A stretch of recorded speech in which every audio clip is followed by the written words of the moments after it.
Zen begins where words often fail. But today, through words, we open a doorway into that quiet realm where stillness breathes beneath the noise of life. In our fast-paced world, it's easy to feel pulled in every direction, tugged by distractions, consumed by worry, and lost in a maze of thoughts. Yet the teachings of Zen offer something enduring, something essential, a way to come home to ourselves. It is not a doctrine or belief system, but a lived experience, a direct encounter with life as it is, unfiltered and unadorned. To understand Zen, we must begin not with theory, but with a story. Imagine a man seated beneath a tree at dawn. There is no audience, no agenda, no striving. The morning mist clings to the earth, birds begin to stir, and in this stillness he simply breathes. This is how the Buddha awakened, by seeing clearly, without distortion.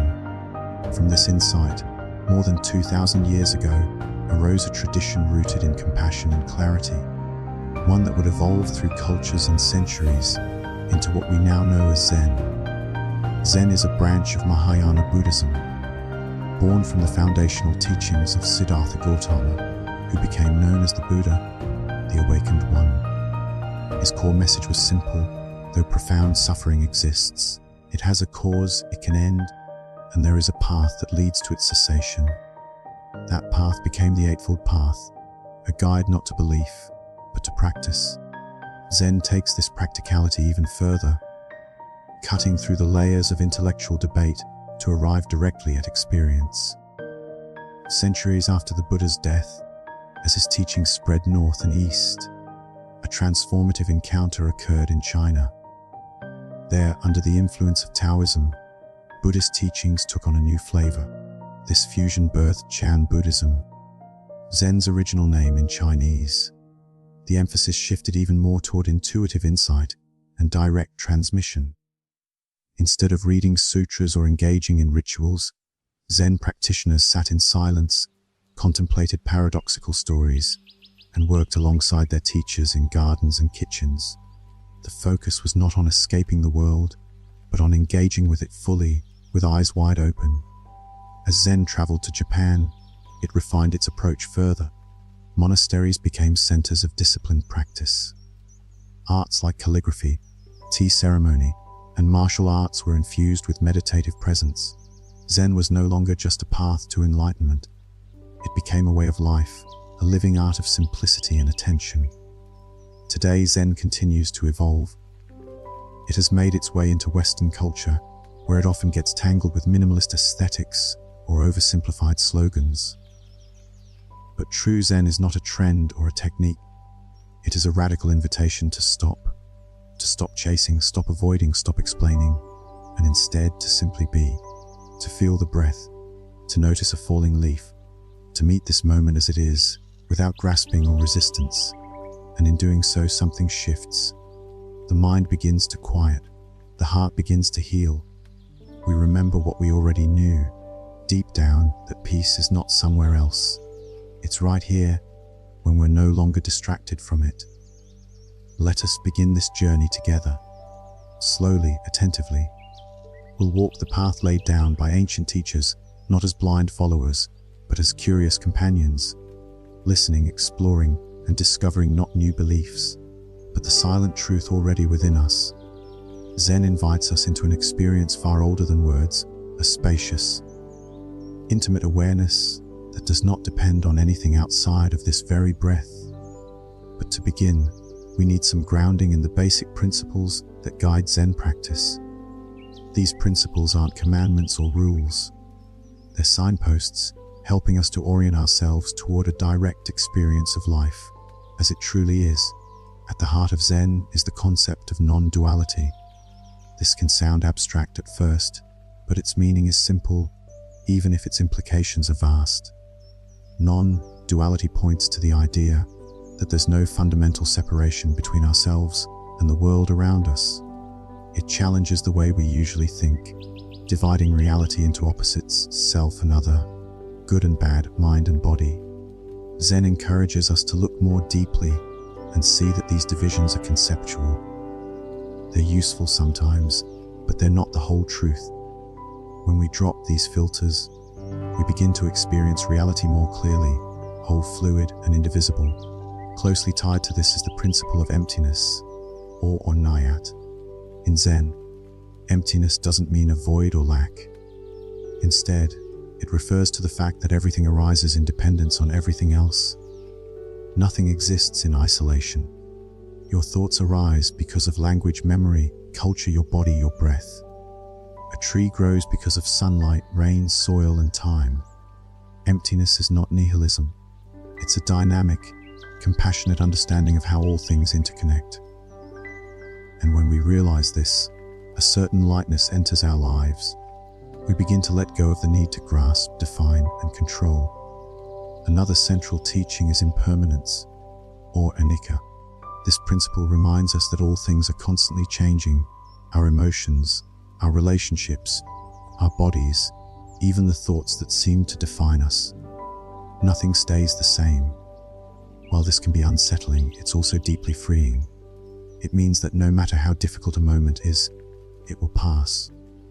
It also means that every ordinary moment is precious, because it's fleeting. In Zen, we are taught to live in full awareness of this impermanence, to hold each moment with care, knowing it won't return. The third key idea is the absence of a fixed, separate self, what's called anatta in Pali. This doesn't mean we don't exist, but rather that the self we usually cling to. Our name, role, history, personality is not a solid, unchanging thing. It's more like a process, constantly shaped by conditions. When we look closely, we find no center, no core that remains untouched. And rather than being a loss, this is actually an opening. It allows us to respond freshly to life, rather than being trapped by old habits and identities. Zen also emphasizes direct experience over intellectual understanding. While study and reflection can support us, Zen points to the truth that can only be lived, not explained. This is why teachers often respond to questions with silence, gestures, or paradoxes. They're not trying to be mysterious. They're pointing us back to our own experience. You can read 100 books about water, but only drinking it will quench your thirst. Likewise, Zen invites us not to think about peace, but to encounter it, right here, right now.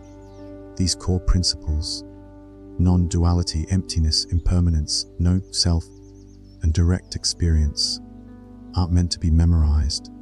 They're meant to be explored, returned to again and again as we deepen our practice.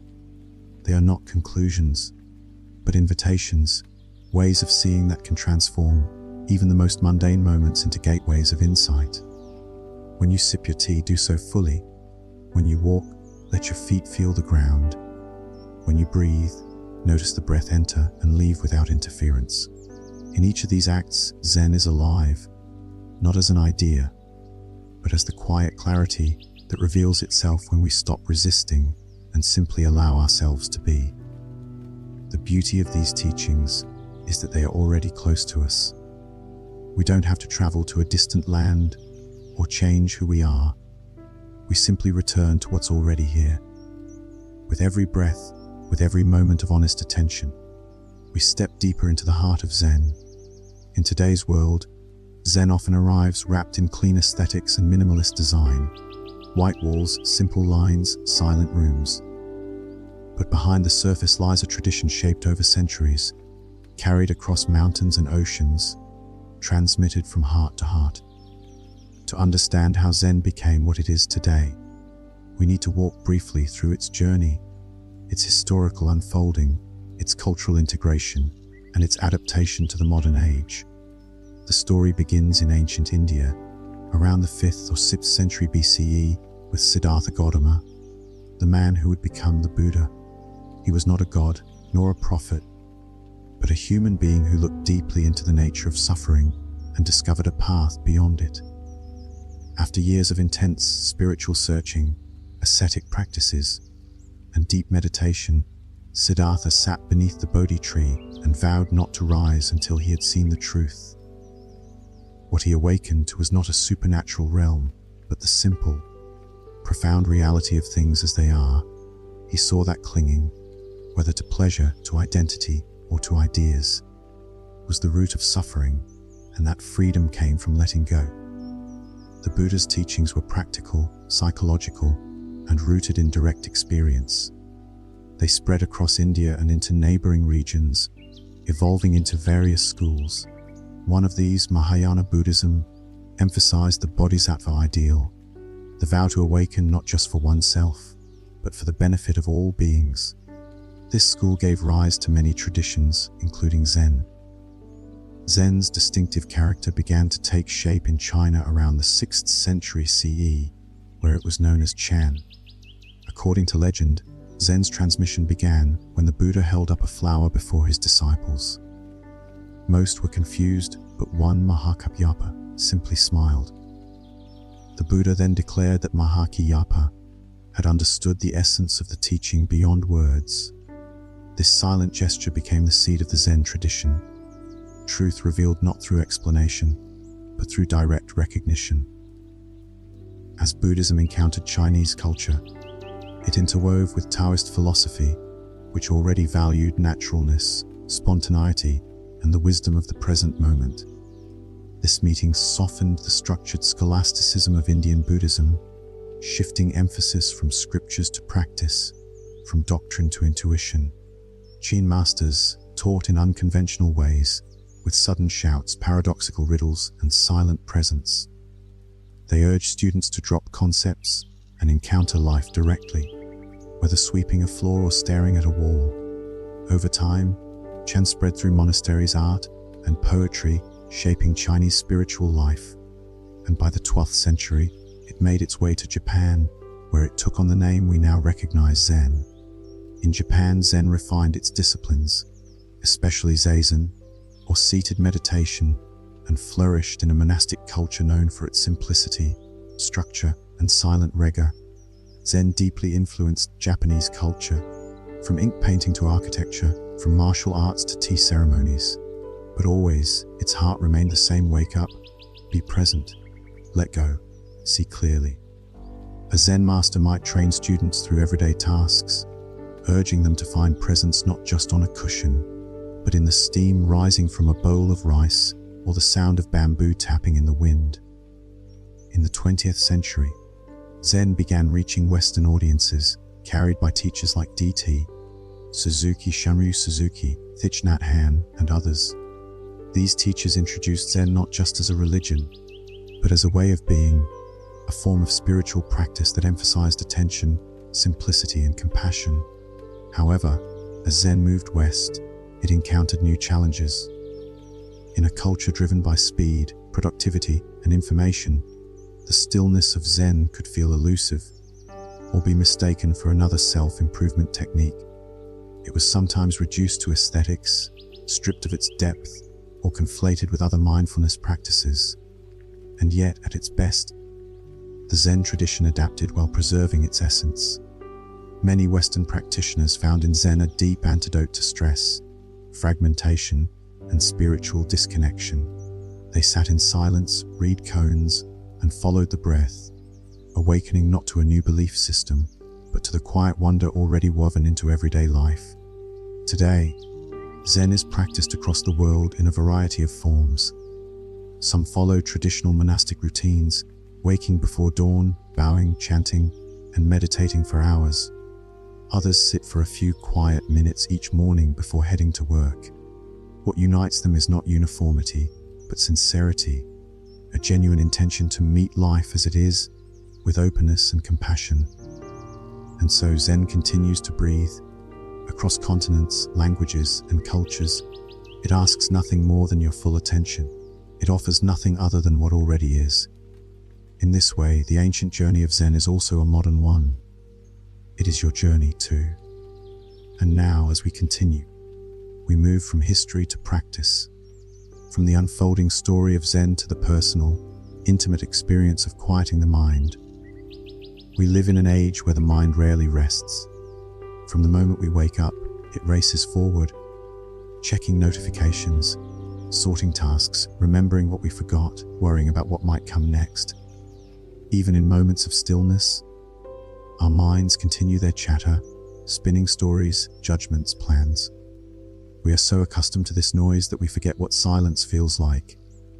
Not just outer silence, but the inner stillness that Zen calls us to rediscover.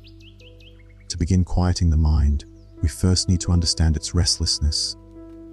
The mind, left untended, is like a monkey jumping from branch to branch, constantly reaching, grabbing, letting go, only to grab again. One moment we're replaying something we said yesterday. The next we're imagining a conversation that hasn't happened yet. This kind of mental time travel is exhausting, and it disconnects us from the life that's actually happening now. Zen doesn't aim to stop thought altogether. That's a misunderstanding. Instead, it invites us to see thoughts as they are, passing weather across the sky of awareness. Thoughts arise, linger, dissolve. What causes suffering is not the thought itself, but our entanglement with it, our tendency to believe, resist, or chase it. We mistake the story for the truth, and in doing so, we lose touch with the simplicity of being. So how do we begin to quiet this relentless mental activity? We begin always with attention, not by forcing the mind to be still, but by gently observing it.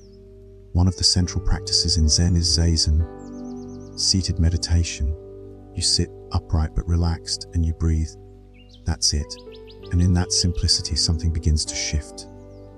You start to see the mind's activity with clarity, rather than getting swept away by it. You notice how one thought triggers another, and how silence waits beneath the stream. Another key element in Zazen is posture. The body and mind are not separate. When the body is grounded and stable, the mind reflects that. Sitting in a balanced way, spine aligned, shoulders relaxed, hands resting gently in the lap, creates the conditions for awareness to deepen. And when discomfort arises, as it inevitably will, we learn to sit with it, not reactively, but curiously. The same goes for mental discomfort. When boredom, restlessness, or agitation appears, we breathe, we stay, and slowly we begin to understand that peace isn't the absence of noise. It's the ability to rest within the noise, without being overwhelmed by it. In Zen, koans are sometimes used to wake us up from habitual thought. These are short, paradoxical stories or questions that cannot be solved with logic. A famous one asks, "What is the sound of one hand clapping?" At first, the question frustrates the thinking mind. It searches for an answer, then gets stuck. But that's the point. A koan isn't meant to be solved, it's meant to be lived with, absorbed, turned over in the heart. Over time, it cracks the shell of conceptual thinking, revealing a deeper way of knowing. Another simple yet profound practice is breath awareness. Inhale, exhale. Just that. No manipulation, no control, only noticing the breath as it comes and goes. The breath is always here. It's an anchor to the present, and every time the mind wanders, as it will, we gently bring it back. Not with force, but with kindness. Over and over, returning to now. In daily life, Zen encourages us to carry this awareness beyond the cushion. When you wash your hands, just wash your hands. When you eat, just eat. Bring your full presence to whatever you're doing, even if it's ordinary. Especially if it's ordinary. This is how Zen meets the world, not in grand gestures, but in the quiet attention given to small things, folding laundry, drinking tea, listening without interruption. Of course, the path is not always easy. The mind resists stillness. It grows impatient. It wants stimulation. But the more we practice, the more we see we are not the thoughts. We are the awareness in which thoughts appear. And that awareness is vast, quiet, and undisturbed.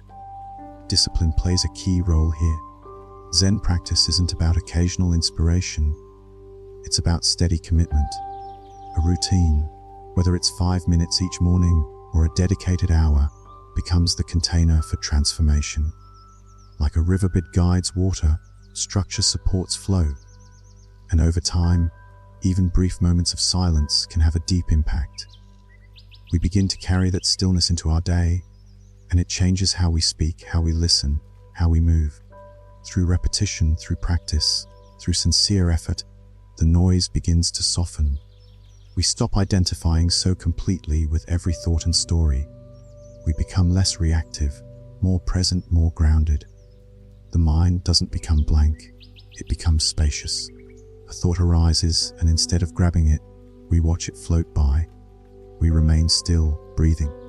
This is the gift of Zen, not to remove us from life, but to return us to it awake and aware, to see clearly, to listen deeply, and to meet each moment with the quiet courage of attention.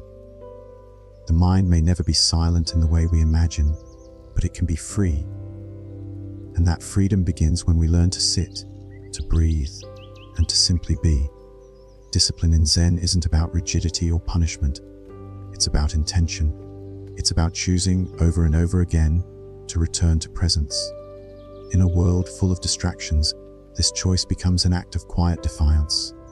We resist the pull of constant stimulation, and instead, we commit to something deeper. A rhythm, a stillness, a remembering. Ritual plays a subtle but important role in this commitment, not as superstition or obligation, but as a form of embodied awareness. In Zen monasteries, the day begins before dawn.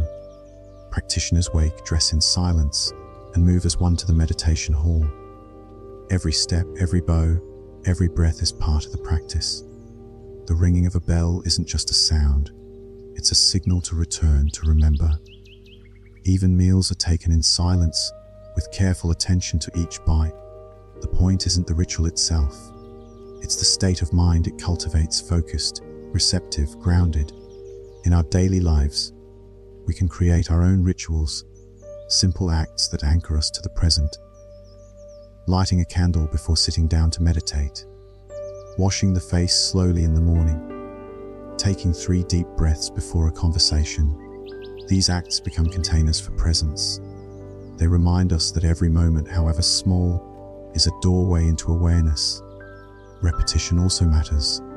Just as a musician practices scales, or a dancer rehearses steps, the Zen practitioner returns again and again to the breath, to the cushion, to the simplicity of the now. At first, it may seem monotonous. The mind protests, shouldn't I be doing something more exciting, more productive? But over time, repetition reveals depth. You begin to notice the subtle shifts, how your breath feels different today than it did yesterday, how your thoughts rise and fall like waves, how silence begins to open up space inside you. Simplicity is another cornerstone of Zen discipline, not just in physical surroundings, but in attitude. When we strip away the unnecessary, excess noise, clutter, opinions, we begin to see clearly. A Zen monk may own only a robe and a bowl, but that simplicity isn't deprivation. It's freedom. It's choosing not to be owned by possessions or overwhelmed by choices. In our own way, we can simplify too. We can clear a quiet space to sit. We can choose fewer distractions. We can make space for stillness. Simplicity also applies to speech. In Zen, words are used sparingly with care. Silence is not awkward, it is honored. In conversation, we practice listening without interrupting, speaking without exaggeration, pausing before we respond. This discipline of speech fosters clarity and kindness. It reminds us that words shape our world, and that silence often speaks more deeply than we realize. Daily discipline in Zen is not about achieving a goal or checking off a box. It's about cultivating a way of being, steady, open, awake. Some days, sitting down to meditate feels effortless. Other days, the mind races and the body resists. But the practice is the same. You sit anyway. You show up. You return to the breath. And in doing so, you build something resilient and quiet inside, a steadiness that carries into all aspects of life. In Zen, there is a saying, before enlightenment, chop wood, carry water. After enlightenment, chop wood, carry water. It means that even profound insight doesn't remove us from ordinary life. It brings us more fully into it. The discipline of Zen isn't a path out of life, but a path into it, with clear eyes and a steady heart. There is a calm that grows from this rhythm, a calm not dependent on mood or circumstance. You may still feel stress, irritation, fatigue, but underneath, there's a current of stillness that doesn't waver. And the more you practice, the more easily you can return to it. In the middle of a busy day, in the heart of a difficult moment, the discipline becomes not a task, but a refuge. Even the act of returning to practice after skipping a day, or a week, or a month is part of the discipline. There is no guilt, no judgment, just the simple, profound act of coming back. Zen is always waiting. The breath is always here. The present moment does not hold a grudge. In time, this discipline becomes self-sustaining, not because of obligation, but because of its fruits. You begin to notice how different your day feels when you start with stillness, how a few minutes of silence can shift your entire mood, how the simple act of sitting, breathing, being, over and over again, becomes the most intimate, powerful practice you know. This is the heart of Zen discipline. It's not flashy. It doesn't promise instant results, but it's honest. It meets you where you are with kindness and clarity, and slowly, patiently, it leads you inward, toward a mind that knows how to rest, and a life that knows how to listen. To quiet the mind, Zen doesn't ask us to escape our lives. It asks us to enter them more fully. It's not about retreating from the world, but learning how to live in it with clarity and balance. And one of the most transformative shifts we can make is learning how to let go of attachment. Attachment is subtle. It's not just clinging to physical things, though that's part of it. It's also the mental and emotional grasping that often goes unnoticed. We cling to expectations, to how we think things should be. We cling to our identities, our plans, our stories. We even cling to our pain, our regrets, our desire for control. These attachments create tension. They bind us to cycles of suffering, and yet, letting go can feel like loss, like giving up something essential. Zen helps us see that true letting go isn't a loss. It's a return to spaciousness, to openness, to the freedom that comes when we stop trying to hold life still. Life is in motion, always moving, changing, unfolding. When we try to freeze it, we suffer. But when we allow it to move without resistance, we begin to flow with it. And in that flow, peace arises. Imagine holding a handful of sand. If you grip it tightly, it spills out between your fingers. But if you hold it gently with an open palm, it rests there with ease. This is the difference between clinging and presence. Clinging is fear-based. It says, I need this to stay. I need this to define me. Presence says, I welcome this moment, and I let it go when it's time.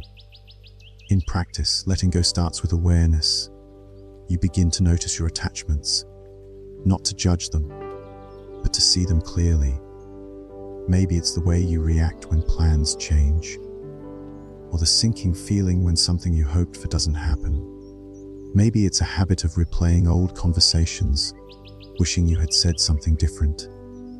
These are all forms of grasping, all ways the mind tries to hold on. Zen encourages us to meet these moments with kindness, not to push them away or pretend they're not there, but to witness them with soft attention. You can say to yourself, here is my fear, here is my longing, here is my need for control. And then you breathe, you let it be. You allow it to arise and dissolve like a wave returning to the sea. This process isn't quick. Letting go is not a one-time event. It's a continuous unfolding. Some days we release easily. Other days, we find ourselves grasping again. That's okay. Each moment is an opportunity to soften, to surrender just a little more. And each time we do, we become more intimate with the present. One powerful way to explore non-attachment is through mindfulness in daily life. Take eating, for example. When we eat mindfully, we're not clinging to the idea of how the food should taste or rushing through it to get to the next thing. We're simply present, aware of the texture, the aroma, the act of nourishing the body.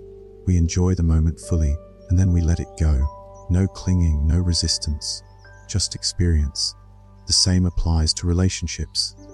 We often hold tightly to the people we love, afraid to lose them or be hurt. But true love is not possession, it's presence. It's the willingness to meet another person as they are, without trying to shape them into what we want them to be. Zen teaches us to love with open hands, to care deeply, but not cling, to allow others their freedom, and to trust the connection without needing to control it. Even our spiritual practice can become a source of attachment. We might cling to the idea of progress, or judge ourselves for not feeling calm or enlightened. But Zen reminds us the goal is not to become perfect. The goal is to be present. And presence doesn't demand improvement. It only asks for honesty and attention. Letting go is also about releasing the belief that we are what we think, the stories we tell ourselves about who we are, what we deserve, what we've failed at, are not the whole truth. They are passing narratives. We can acknowledge them without becoming them. In meditation, this means observing a thought and letting it pass. In life, it means not defining ourselves by every emotion, every opinion, every fleeting idea. There's a deep relief in this. When we stop clinging, we create space. Space for silence, space for compassion, space for life to surprise us. We begin to live with less tension, less fear. We start to trust the unfolding of things, not passively, but with an inner steadiness that doesn't need to force or grasp. Zen doesn't promise that we'll never feel pain or disappointment, but it offers us tools to hold those experiences lightly, to feel them fully, and then let them go. Like clouds passing through a wide sky, they come, they shift, and they dissolve. So we return again to the breath. Inhale, present moment. Exhale, letting go, over and over, with patience, with kindness, with trust. There is a quiet revolution that begins when we bring mindfulness into the smallest, most ordinary moments of our lives. In Zen, this is not a separate practice, not something added on top of life. It is life itself, lived with clarity and attention. While seated meditation lays the foundation, the true unfolding happens in motion, in rhythm, in the daily flow of tasks and interactions. To cultivate mindfulness in every moment is to awaken from the trance of distraction and return, again and again, to this one breath, this one gesture, this single, precious instant. Imagine waking up and feeling the warmth of your blanket before reaching for your phone. Instead of jumping into messages or the news, you take a moment to sit on the edge of the bed, place your feet on the floor, and simply breathe. This is Zen, just being here. Fully awake to the texture of life before the mind fills the space with plans and predictions. Walking becomes walking. Each step is felt, heard, noticed. You don't rush to get somewhere. You feel your feet meet the ground. Your arms sway. The breeze brushes your skin. In Zen temples, monks often engage in kinhin, walking meditation practice between periods of sitting. It's slow, deliberate, a continuation of mindfulness in motion. This doesn't have to stay in the temple. You can do it anywhere. Down the hallway, in your neighborhood, through the grocery store. Each step is an invitation to return to the body and to the present. Even routine tasks become sacred when done with full awareness. Washing dishes is not something to get through. It becomes a moment of practice. You feel the water on your hands, hear the clink of ceramic, see the reflection in the suds. You're not thinking about finishing. You're just washing, just present, just here. This shift, this small, intimate attention, transforms the ordinary into the extraordinary. Mindful eating is another powerful example. We often eat quickly, distractedly, sometimes without even tasting what's on the plate. But when you pause, look at the food, and appreciate where it came from, the farmers, the rain, the soil, it becomes a moment of connection. You chew slowly, you savor, you feel nourished. In Zen, eating with awareness is part of the discipline, a practice in gratitude and presence. And it doesn't stop with quiet activities. Conversations can be mindful too. You listen without preparing your next response. You hear not only words but tone, pause, energy. You respond from presence, not habit. This kind of listening opens the heart. It slows the pace. It allows true connection to arise. Even in business, mindfulness has a place. Zen doesn't ask us to move through life slowly all the time. Rather, it teaches us to move consciously, even in the rush. If you're sending an email, send it with full attention. If you're in traffic, use that time to breathe rather than tighten. If you're multitasking, notice how it scatters your focus. Notice how it feels to return to one thing at a time. There's a Japanese concept called Ichijo Zamai. It means full concentration on a single act. Whether you're sweeping the floor or serving tea, you do just that. With your whole body, your whole mind. And in that simple, undivided presence, something quiet and profound emerges. A kind of joy, a sense of being whole. Of course, we forget. The mind drifts. We become absorbed in worries, plans, judgments. That's natural. What matters is not perfection, but return. Noticing that we've drifted and gently coming back. That return, that moment of remembering, is the practice. Technology can be a great ally or a great obstacle in this. Devices fragment attention. They draw us out of the moment and into endless loops of stimulation. But they can also be used mindfully. Set intentional boundaries. Create screen-free spaces. Turn everyday habits, like checking your phone, into cues to pause and breathe. Use sound reminders, like the ring of a bell or a chime, to bring you back to the present. Another tool for bringing mindfulness into daily life is labeling. When a strong emotion or thought arises, you gently name it. Worry, planning, anger, joy. Not to push it away, but to see it clearly, to create space. The moment you name what's happening, you're no longer caught in it. You're aware of it. That awareness is powerful. It allows you to respond instead of react. Mindfulness in every moment doesn't mean constant concentration or effort. It means cultivating a gentle, open presence. It means softening the grip of autopilot. It means realizing that this moment, however mundane, is the only moment we ever truly have. Whether you're stirring soup or watching the sunset, answering an email or brushing your teeth, the opportunity is always here. The opportunity to arrive, to notice, to live this life, not in thought or anticipation, but directly, fully, with your eyes open, your breath steady, and your heart quietly listening. And in that presence, the mind quiets, the heart settles, and life becomes not something we chase, but something we meet, one aware, compassionate moment at a time. Thoughts are like clouds. They drift across the sky of the mind, shifting, dissolving, reappearing in new shapes. Some come softly like a breeze, barely noticeable. Others arrive with thunder, pulling our attention into their storm.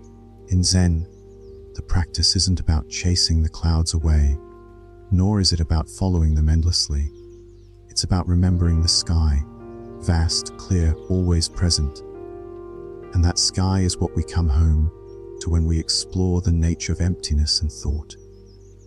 To say that thoughts are empty doesn't mean they don't exist. It means they don't have inherent substance. They arise due to conditions, memories, sensory input, feelings, associations, and then they pass. One moment we're thinking about a conversation, the next about what to have for dinner. A smell might trigger a memory, a sound might bring up a worry. Thought is fluid, ever-changing, and yet we often treat our thoughts as truth, as if what we think defines who we are or what must happen next. Zen gently asks us to see through that illusion. The thought, "I can't do this," is not the same as a fact. It's a mental event, arising, lingering, then fading. The mind is skilled at creating stories, judgments, projections. But when we see thoughts as passing phenomena, rather than identities or instructions, we begin to loosen our grip. We begin to find peace. Meditation is the place where we most clearly see this in action. As we sit and observe the mind, we realize how busy it is, how quickly it moves from one idea to the next. Sometimes the thoughts are loud and insistent. Other times they're subtle, almost like background noise. But in every case, they are temporary. And the more we observe without reacting, without feeding the thought or fighting it, the more spacious our awareness becomes. There's a common image in Zen, a mirror. The mind at its essence is like a mirror, clear, still, and capable of reflecting all things without distortion. But when covered with dust, thoughts, attachments, judgments, it can no longer reflect clearly. Our task is not to smash the mirror or resent the dust. It's simply to clean it gently, patiently, through attention and awareness. Emptiness or shunyata is often misunderstood. It doesn't mean nothingness. It means that things, including thoughts, have no fixed, independent existence. Everything depends on everything else. A thought exists in relationship to our mood, our environment, our habits, our memories. Understanding this frees us from the trap of believing that every thought is an objective reality. Instead, we see them as conditioned appearances, like waves on water. This understanding isn't abstract, it's deeply practical. Imagine you're walking through your day and suddenly feel a surge of anxiety. Without mindfulness, that anxiety can spiral. What if this happens? What if I fail? What does this say about me? But when you recognize the anxious thought as just a thought, something remarkable happens. You create space. You can say, anxiety is arising.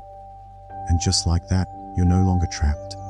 You're observing, aware, centered in the sky, not lost in the cloud. Thoughts are not enemies. They're not problems to solve. They are part of being human. But Zen helps us relate to them differently, with curiosity, with compassion, with the recognition that we are more than what we think. Consider how often our thoughts are about the past or future, rehashing what already happened or anticipating what might be. Rarely are we simply thinking about now. And yet, now is the only place life actually unfolds. When we're caught in thought, we often miss the moment.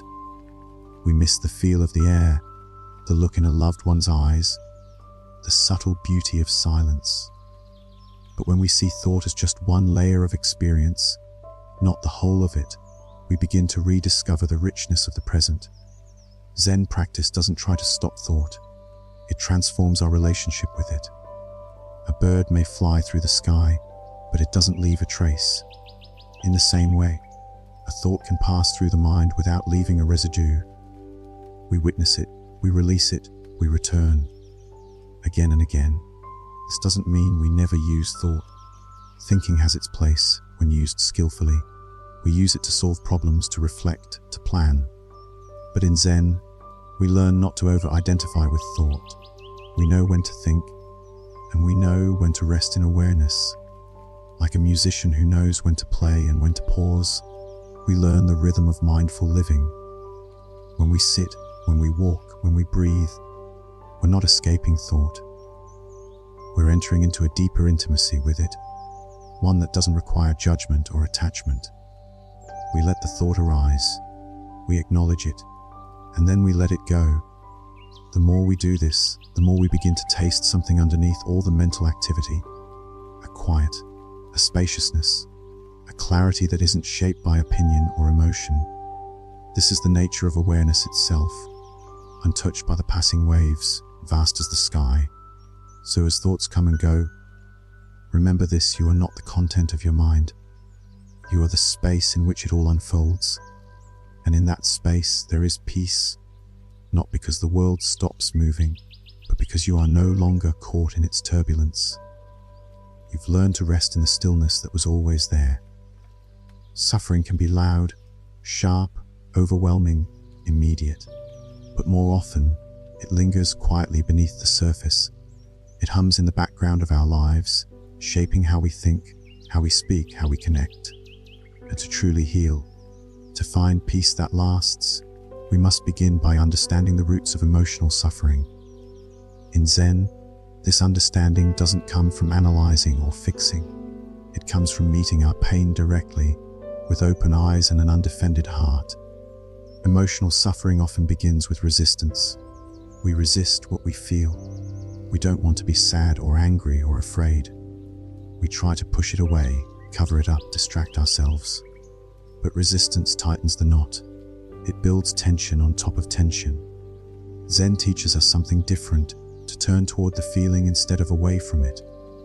Not to indulge it, not to wallow, but to truly feel it. Without judgment, without story, without needing to explain. Imagine sitting with sadness, not analyzing it, not fixing it, just sitting with it, feeling its weight in your chest, noticing the ache behind your eyes, allowing the body to soften even in the presence of pain. This is the beginning of healing, the willingness to feel. Zen doesn't divide emotions into good and bad. Every emotion has energy, has life. Anger can reveal boundaries that have been crossed. Fear can show us where we are clinging. Grief can be an expression of love. When we listen to our emotions without pushing them away or clinging to them, they become guides rather than burdens, but it's not always easy. We carry years of conditioned habits, defensiveness, blame, avoidance. We've learned to suppress emotions, to present a calm exterior even when we're falling apart inside. Zen practice peels away those layers, not to expose us in a raw or unsafe way, but to help us become real, honest, grounded.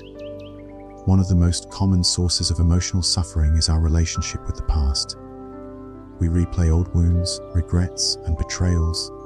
We carry stories about who hurt us, how we failed, what we should have done differently. Zen doesn't deny the reality of pain, but it invites us to look closely. Are we living the pain or the memory of the pain? Are we present with the feeling or trapped in a narrative? The present moment can hold pain, yes, but it doesn't hold resentment, rumination, or judgment. Those are mental constructions layered on top of the raw experience. And when we return to just this breath, just this feeling, we begin to unravel those layers. We begin to experience the pain directly, and often, it's far more bearable than we imagined. It passes through us like a wave. It doesn't need to define us. Another source of suffering is self-judgment. That harsh inner voice that says, "You should be over this by now. Why are you so emotional? You're too much." This voice isn't the truth. It's a learned response. It often mimics things we've heard in childhood, in relationships, in culture. And yet, we internalize it so deeply that we begin to believe it's us. Zen invites us to meet that voice with curiosity. Who is speaking? Where did that message come from? What happens if I don't believe it? The more we sit with these inner voices, the more we see that they are just thoughts, habitual patterns, not reality. And in that seeing, there's freedom. We can soften, we can return to the heart of our experience. The body holds emotional pain too, not just in the mind, but in the shoulders, the jaw, the gut. In meditation, we often become aware of these places of tension. Clenched fists, shallow breathing, tightness in the chest. These are signals, not problems to solve, but invitations to listen, to breathe into the pain, to offer kindness to the places that hurt.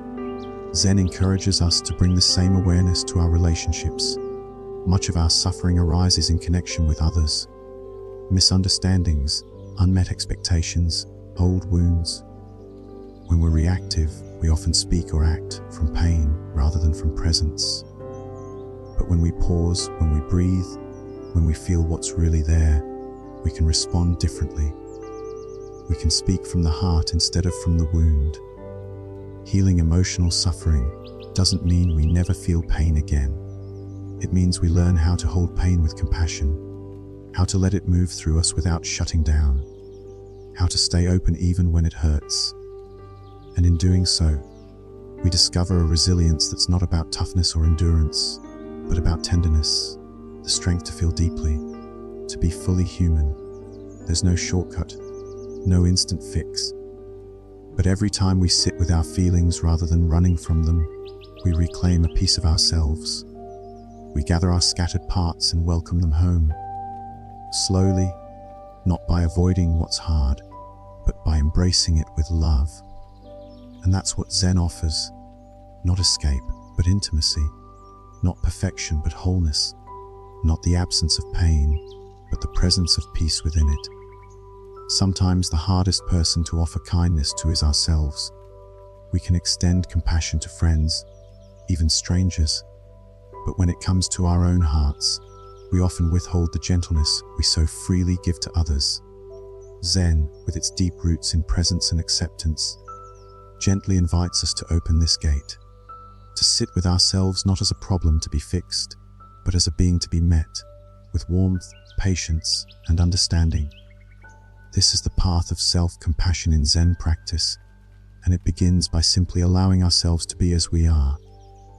It's easy to mistake Zen's simplicity for coldness. The silent halls, the straight-back meditation, the sparse teachings. But underneath the form is something incredibly soft, a spaciousness that holds everything. In that silence, there's room for sorrow, for joy, for confusion, for longing. Zen doesn't ask us to suppress our feelings. It asks us to bring them into the light of awareness, to hold them gently, to see them clearly, and, most importantly, to not turn away.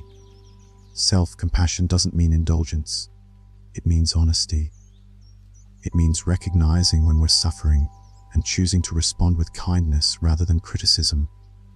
That inner voice, the one that says we're not enough, that we've failed again, that we'll never get it right. Zen invites us to hear it without believing it, to see it as just another thought, and then to ask, what would happen if I responded differently? Imagine placing your hand over your heart in a moment of struggle, not to make the pain disappear, but to simply say, I see you, I'm here. This simple gesture, this turning inward with care, can begin to shift everything. It interrupts the cycle of self-judgment and offers a new way to meet ourselves, one grounded in compassion and awareness. In practice, self-compassion often begins on the cushion. As we sit, discomfort may arise. Physical pain, emotional memories, restlessness. The temptation is to resist, to push away, to judge ourselves for not being more peaceful. But Zen teaches us to stay, to breathe, to soften around the discomfort rather than harden against it. And in that softening, a new relationship with ourselves begins to form, one based not on fixing or improving, but on being with. This also means acknowledging the parts of ourselves we've tried to hide, the anger we weren't allowed to feel, the fear we judged, the sadness we were told to bury. Zen offers no escape from these things. Instead, it offers a mirror. It says, look, not to shame, but to understand. And then it asks, can you hold this too with care? Loving kindness practices, often associated with other Buddhist traditions, can complement Zen beautifully. You sit quietly, bring yourself to mind, and repeat phrases like, may I be safe, may I be well, may I be at ease. At first it might feel awkward, even silly. But over time, it plants seeds. Seeds of warmth, seeds of patience. And when they take root, we begin to move through the world differently. Passion for the self also shows up in the choices we make each day, how we care for our bodies, how we speak to ourselves when we make mistakes, whether we allow ourselves to rest, whether we grant ourselves permission to feel joy without guilt. These are small acts, but they matter. They accumulate. They build trust between the different parts of ourselves, and that trust becomes a foundation for healing. It's important to remember that compassion doesn't mean we never feel pain. It means we're not alone in it. When we meet our own suffering with gentleness, we create space for that same gentleness to extend outward, to others, to the world. We're no longer giving from a place of depletion. We're offering from fullness. Zen teaches that the self is not a fixed thing. We are processes, not objects. And yet, within that flowing, impermanent nature, we can still care, we can still love, we can still turn toward ourselves with the same attention we'd offer a child, a friend, a flower in bloom. Sometimes that compassion looks like silence. Sometimes it looks like tears. Sometimes it looks like laughter, or a long walk, or a deep breath taken after holding it in too long. It doesn't have to be dramatic. It only has to be real. As you sit with yourself in practice, ask gently, what is needed right now? Not what should be happening, not what would impress anyone. Just what is true and what is kind. That question alone can begin to soften the hardest corners of the heart. Over time, self-compassion becomes not just a practice, but a presence. It walks with you. It tempers your reactions.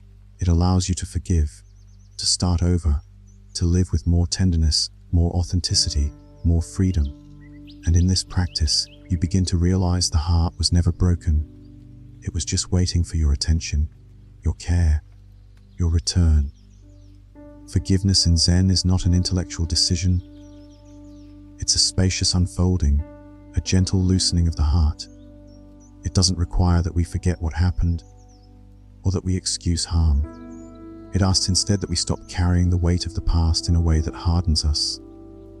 Zen forgiveness is not a transaction. It's a release, a quiet letting go, not because someone deserves it, but because we deserve peace. When we're hurt, something inside contracts. We hold on to pain like armor, believing it will protect us. But that same armor begins to limit us. It restricts the breath. It narrows the heart. Over time, resentment and bitterness don't just live in the story. They live in the body, the muscles, the way we walk through the world. Zen invites us to recognize this, to see how clinging to injury creates more suffering. This doesn't mean rushing to forgive. It doesn't mean pretending things didn't matter. In Zen, we start with what's real. If anger is there, we feel it. If grief is there, we honor it. Forgiveness isn't a bypass. It's a process of seeing clearly. We see the wound. We feel the hurt. We name the disappointment. And slowly, gently, we begin to loosen our grip. Letting go happens in layers. One day you feel free, the next the pain returns. That's okay. Healing isn't linear. It's more like a spiral, circling back to old places with new eyes. Each return offers another chance to soften, to breathe, to meet the moment with presence rather than reaction. Zen asks us to forgive not because it's easy, but because not forgiving keeps us stuck. When we replay the hurt over and over, we trap ourselves in a story. That story becomes our identity. But who are we without the story? Zen answers we are the awareness that holds it. The sky behind the clouds, the space in which pain arises and passes. Forgiveness is also about letting go of the idea that things should have been different. This doesn't mean we approve of the past. It means we stop fighting with what can't be changed. As long as we argue with reality, we suffer. When we accept what was, we stop wasting energy on resistance, and we begin to reclaim our own life. It can help to remember that everyone suffers. Everyone carries wounds, confusion, unmet needs. This doesn't excuse harm, but it can bring understanding. The person who hurt you was likely acting from their own pain, their own blindness. Seeing this doesn't mean you have to re-engage or reconcile. Forgiveness doesn't require contact. It only requires release. Sometimes the hardest person to forgive is ourselves. We hold on to shame for things we did or didn't do, things we said, ways we fell short. That voice inside says, I should have known better. But Zen shows us that even this is part of the path. That every misstep, every regret, can be met with the same compassion we'd offer a friend. If we can forgive others for being human, why not ourselves? Forgiveness doesn't arrive all at once. It's often a small moment, a breath, a shift, a loosening. You hear the name of the person who hurt you, and instead of tightening, you pause. You feel the reaction, and you don't follow it. You let the story pass like a breeze, and you return to now. This return is powerful. It breaks the cycle. It interrupts the habit of rehashing, rehearsing, reopening old wounds. Zen brings us back again and again to this moment. not because the past doesn't matter, but because this is where healing happens. In sitting practice, you might bring to mind someone you struggle to forgive, not to force anything, just to notice what comes up: tightness, sadness, resistance. You breathe, you watch, you let whatever arises be what it is. And maybe in that stillness, you begin to see not just the story, but the humanity beneath it, your own and theirs. Sometimes forgiveness feels like saying, I release you. Other times it's simply, I release myself. Either way, it's a doorway, a return to presence, a chance to stop drinking the poison of resentment and instead sip something quieter, softer, more whole. Zen doesn't ask us to rush. It asks us to stay with ourselves, with our experience, with the difficult truths that lead us back to love. Forgiveness in Zen isn't an endpoint. It's a practice of opening, a practice of peace. It's not about forgetting. It's about remembering who you are beyond the wound. And in remembering, you become free. Fear and anxiety often arrive without warning. A tightening in the chest, a shallow breath, a flicker of dread with no clear reason. Sometimes it's tied to a specific worry. Other times it lingers like smoke after a fire, drifting through the background of our days. In Zen, these experiences aren't treated as enemies to be conquered. They are treated as teachers, uncomfortable, yes, but full of potential insight. We all carry fear. It's part of being human. The fear of loss, of pain, of not being enough. The fear of what might happen or what already has. And yet, most of our suffering doesn't come from fear itself. It comes from how we relate to it. When we resist it, deny it, or try to outthink it, it often grows. But when we meet it with awareness, something begins to shift. The energy of fear, once seen clearly, begins to lose its grip. Zen practice teaches us to sit with fear. Not to solve it, not to push through it with force, but to become intimate with it. To notice where it lives in the body, to feel its rhythm, its heat, its voice, and to stay, even for a few breaths, even when everything inside wants to run. Anxiety, too, is often future-focused. It imagines what might go wrong. It loops, it spins, it fills the space between this moment and the next with predictions and scenarios. But Zen brings us back to now, the breath, the body, the texture of the moment beneath the thought. And in that return, even if it's just for a second, anxiety loosens. Not because the situation has changed, but because our relationship to it has. This doesn't mean fear disappears. It means we stop letting it drive. We see it arise, we feel it, and we say, I see you. There is a kind of courage in this, not the absence of fear, but the willingness to stay with it gently without running. The kind of courage that grows from presence. One practice that helps is naming. When fear arises, we can simply say, fear is here, not I am afraid, which identifies with the feeling, but fear is here, which observes it. This simple shift creates space. It reminds us that we are not the emotion, we are the awareness holding it. And what does that awareness feel like? Spacious, steady, quiet. It's like sitting at the edge of a river, watching the current. Fear flows through, worry flows through, but we remain, breathing, not swept away. Sometimes, fear stems from uncertainty, from not knowing what comes next. Zen doesn't try to resolve uncertainty. It invites us to live within it, to become comfortable with not knowing. There is great freedom in this. When we stop demanding answers, we begin to listen more deeply. We begin to trust, not that things will go our way, but that we can meet whatever comes with clarity and compassion. There is a koan in Zen that asks, not knowing is most intimate. What does that mean? It means that in the absence of fixed knowledge, we come closer to life. We drop the filters, the stories, the assumptions. We meet reality directly. And in doing so, even fear becomes part of the intimacy, a pulse, a breath, a moment of aliveness.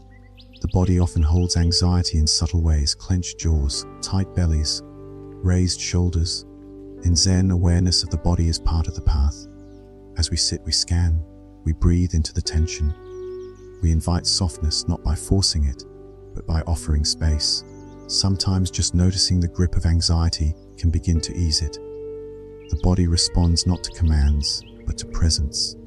And when fear is overwhelming, when it feels too much to bear, Zen practice offers refuge. Not escape, but refuge.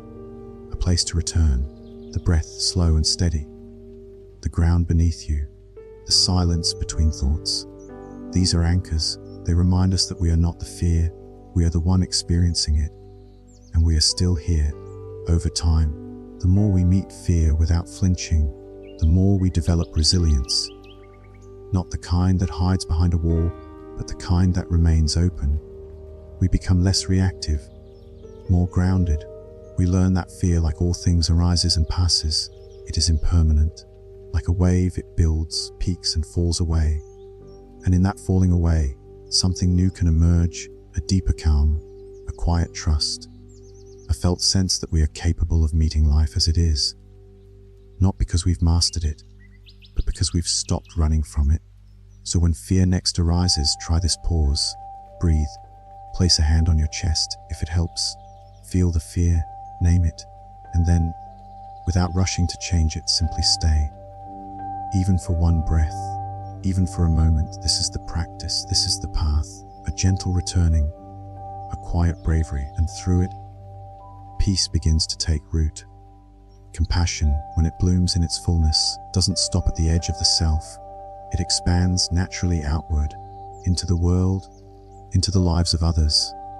Zen teaches us that we are not separate, that the boundary between me and you is more fluid than it seems, and when we begin to touch that truth, not just as an idea, but as a living experience, compassion for others arises like a wellspring, not as a duty, but as a reflection of reality. To practice compassion in the Zen way is to see clearly, to see that every person you meet is, in some way, carrying pain, just like you. They've known disappointment, confusion, fear, joy, longing. Their stories may be different, but the root is the same, the desire to be safe, to be understood, to be loved. When we remember this, something softens. We begin to meet others with less judgment and more presence. But Zen compassion is not sentimental. It's not about fixing others or feeling sorry for them. It's about being fully with them.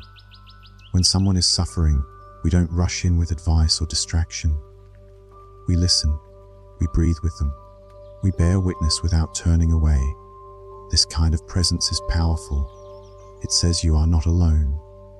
I am here with you. And that presence can heal in ways no words ever could. Sometimes compassion is expressed through action.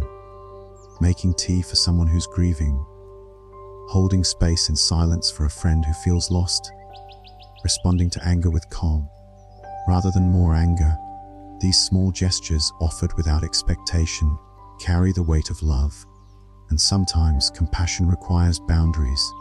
Zen doesn't ask us to tolerate harm or diminish ourselves in the name of kindness. Real compassion includes clarity. It includes saying no when needed. It honors the dignity of both self and other. When we act from this space, not from guilt but from understanding, we bring integrity to our relationships. In Zen, compassion also extends beyond people. It includes the world around us, the earth beneath our feet, the animals we share this life with, the systems we participate in. Everything is interconnected. When we pollute a river, we don't just harm the water, we harm ourselves. When we treat animals or strangers with indifference, we numb part of our own capacity to feel. Mindfulness deepens this connection. When we are fully present, we begin to notice suffering that we once overlooked. We hear the tension in a colleague's voice. We see the fatigue in a parent's eyes. We recognize our shared humanity in the most unexpected places. And from that recognition, a natural urge to respond arises, not out of obligation, but out of resonance. The more we practice, the more we see that compassion doesn't require grand gestures.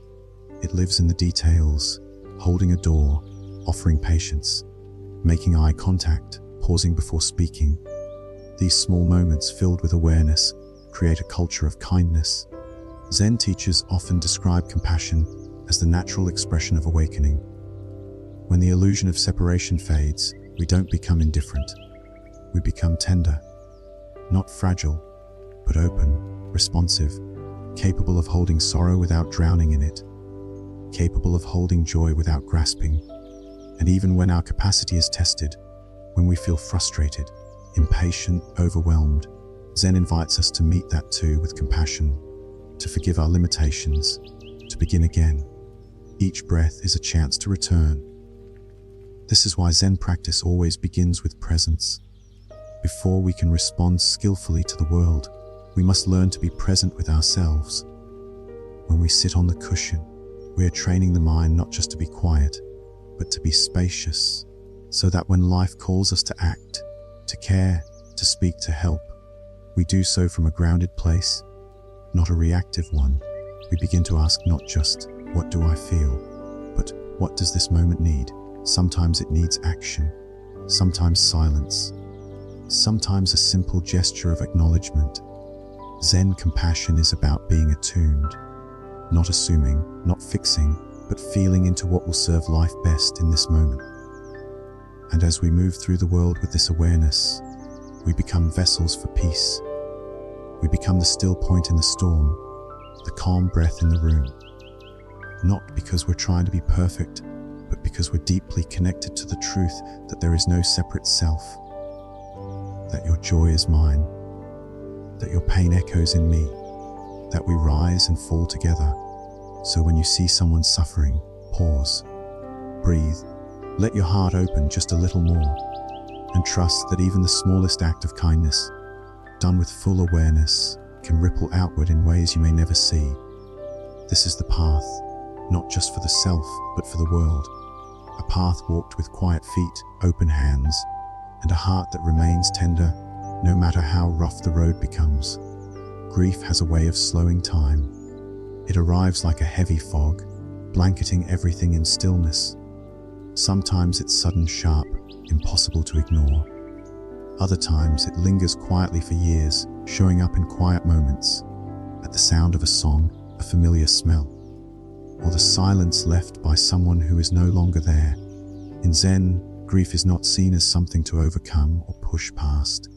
It is something to meet, to honor, to hold in the spaciousness of presence. We grieve because we love, and Zen, with its deep reverence for impermanence, shows us that love and loss are not opposites. They are deeply entwined. Everything we hold dear will one day change. Every relationship, every moment, every breath is fleeting. And while this can feel devastating, it can also be profoundly beautiful. Impermanence doesn't diminish the value of life, it deepens it. It reminds us to pay attention. In moments of grief, the mind often searches for meaning. Why did this happen? Could it have been different? What if? These questions are human, but Zen invites us not to get lost in them. Instead, it invites us to sit with what is. Not the story of the loss, but the felt experience of it. The ache in the heart, the tears behind the eyes, the sudden stillness of the world. When we sit with grief, really sit with it, it begins to move. Not away from us, but through us. Like water through soil, it softens what was hardened. It nourishes the ground for new understanding, new compassion. We become more tender, more present, more alive to the sorrow of others too. There's a quiet ceremony in Zen called Ba, where names of the deceased are written on wooden tablets and placed on an altar. Offerings are made, incense is lit. There are no speeches, no analysis, just presence, just acknowledgement, just space for the living and the dead to meet in stillness. This ritual doesn't erase pain, but it honors it. And in that honoring, something softens. We don't need a formal altar to do this. We can light a candle at home. We can speak the name of the one we've lost. We can sit in silence, feeling the echo of their presence. In these small acts, grief is welcomed, not as an enemy, but as a guest, a wise, weathered companion who teaches us how to feel deeply and let go gently. Sometimes grief comes not from death, but from change. The ending of a relationship, the loss of a home, the passing of a chapter in life. These are deaths too, in their own way. Zen invites us to recognize this, to allow ourselves to mourn what was, even if it seems small in the eyes of others. There is no hierarchy in grief. What matters is that we allow it space to breathe. The body, too, holds grief. Tight shoulders, a heavy chest, a lump in the throat. In practice, we can bring awareness to these places. Breathe into them, listen. We may find that what feels stuck begins to loosen when we stop trying to push it away. And sometimes, in the midst of grief, we experience joy. A sudden laugh, a moment of beauty, a feeling of love so strong it hurts. These moments are not betrayals of grief, they are part of it. Grief is not a straight path. It's not clean or predictable. It moves in waves, and Zen teaches us to ride those waves moment by moment, without clinging to what has passed or reaching for what hasn't come. There is a line from a Zen poem that says, "The moon reflected in a dewdrop on a blade of grass." That is our life. That is all of this, fragile, brilliant, gone too soon. And yet, in that brief reflection, how much light there is, how much wonder, how much tenderness. Through grief, we come to understand the heart more deeply. We see what truly matters. We learn to say, "I love you," while we can, to listen more carefully, to be more generous with our presence. Grief doesn't just break the heart, it also opens it. And slowly, as the fog begins to lift, we find that we are changed. Not in the way we might have hoped, not in a neat or tidy way, but we are softer, quieter, more attuned to the sacredness of each breath. Zen does not promise us an escape from grief. What it offers is companionship, a way to stay with what hurts without being destroyed by it, a way to keep the heart open even when it aches, a way to bow to what has been lost and still continue walking. With each step, with each breath, we carry our grief with us, not as a burden, but as a thread that connects us to our past, to those we've loved, to the quiet pulse of being human. Zen is often described as the pathless path, a way that isn't marked by signs or maps, but by presence and experience. And one of the clearest lanterns on this way is story. Zen teachings are full of short, strange, often puzzling stories, sometimes just a few lines long. These parables and encounters are not meant to be solved like riddles or explained like theories. They are meant to be lived with, like a question that quietly changes you over time. Take, for example, the story of the master who poured tea into his student's cup and kept pouring until it overflowed. The student cried out, "It's full. No more will go in." The master looked at him and said, "Like this cup, you are full of your own opinions. How can I show you Zen unless you first empty your cup?" On the surface, it's a simple image, but sit with it a while, and it begins to open up. How often do we approach life with a full cup? Preconceptions, assumptions, judgments. Zen invites us to empty out, to become receptive again, like beginners. Or consider the famous koan, what is the sound of one hand clapping? At first, the question seems absurd, but that absurdity is the point. It short-circuits the logical mind. You can't answer it by thinking. It demands something else, a direct experience, a shift in consciousness. It asks you to step out of dualistic thought, to touch something deeper, something beyond form. Zen stories often feature unexpected reversals. A monk asks a master, "What is Buddha?" The master replies, 3 pounds of flax. Another asks, "What is the way?" The master says, "The cypress tree in the courtyard." These aren't random answers, they are invitations to wake up. They point to reality as it is, not as we think it should be. They draw the student and the listener out of abstraction and into immediacy. These stories are like sparks. They don't tell you what to believe. They ask you to look, to feel, to question. And in that questioning, a space opens, not always comfortable, but deeply alive. There's a story of a monk who carried a woman across a river, even though monks were forbidden to touch women. Hours later, another monk scolded him. "Why did you do that?" The first monk said, "I put her down at the riverbank. Why are you still carrying her?" This tale, in just a few lines, touches on judgment, attachment, compassion, and freedom. It reminds us how often we carry burdens long after they've passed, and how letting go is always a choice available now. Zen doesn't use stories to entertain. It uses them to awaken. They are not morality tales. They are mirrors.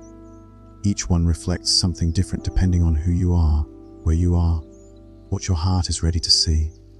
You can read the same story 100 times and hear it differently each time. Even silence is part of these teachings. In many Zen stories, the master responds with silence, or a shout, or just a finger raised, a door slammed, a sudden blow. These actions are not violent or disrespectful. They are ways of cutting through the fog of thought, ways of calling the student back to the moment. And then there are the stories of the great Zen women and men, teachers who lived in caves, wandered the countryside, taught through laughter, tears, and sudden stillness. Their lives were the teaching. Their very presence radiated the simplicity and depth of Zen.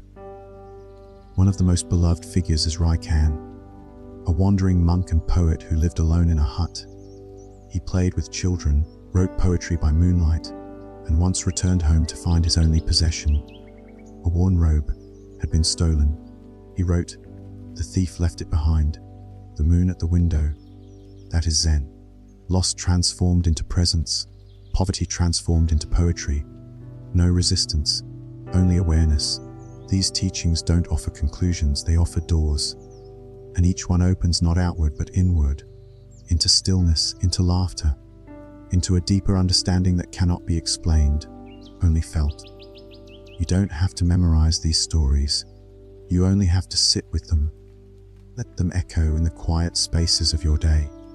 Let them work on you like water-shaped stone, not through force but through presence. Over time, they change how you see, how you listen, how you show up for life. And perhaps that's the greatest teaching of all, that awakening doesn't happen far away, in some distant monastery or on top of a mountain.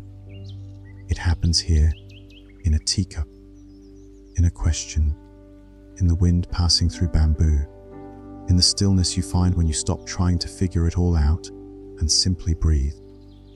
Dialogues with Zen masters often read more like riddles or performance art than typical conversations. But if you listen carefully, beyond the surface, something remarkable begins to emerge. These exchanges aren't about information. They're about transformation. They don't aim to answer questions. They aim to dissolve the very mind that's asking. In Zen, the purpose of dialogue is not to explain, but to wake up. One of the most famous masters was Linji Yixun. A student once came to him seeking understanding. "What is the essence of Buddhism?" the student asked. Without hesitation, Linji shouted, "Ho." A sudden bark that startled the student out of his thoughts. Another time, when a disciple hesitated at his words, Linji struck him, not out of anger, but to shock him into the present. These responses weren't abuse, they were surgical, designed to cut through illusion in an instant. Zen masters don't answer questions in the way we expect. If you ask them where to find the truth, they may point to your own body. If you ask how to become enlightened, they might ask you what time it is. The point isn't the answer, it's the return to direct experience. Every moment is a mirror. Every question is a doorway. There's a story of a monk who approached the master Joshu and asked, "Has the dog Buddha nature or not?" According to Buddhist doctrine, all beings have Buddha nature, the inherent capacity for awakening. But Joshu famously replied, "Mu," a single syllable, which means no or not. The monk was stunned. The answer didn't fit his expectation. But that's exactly what Joshu intended.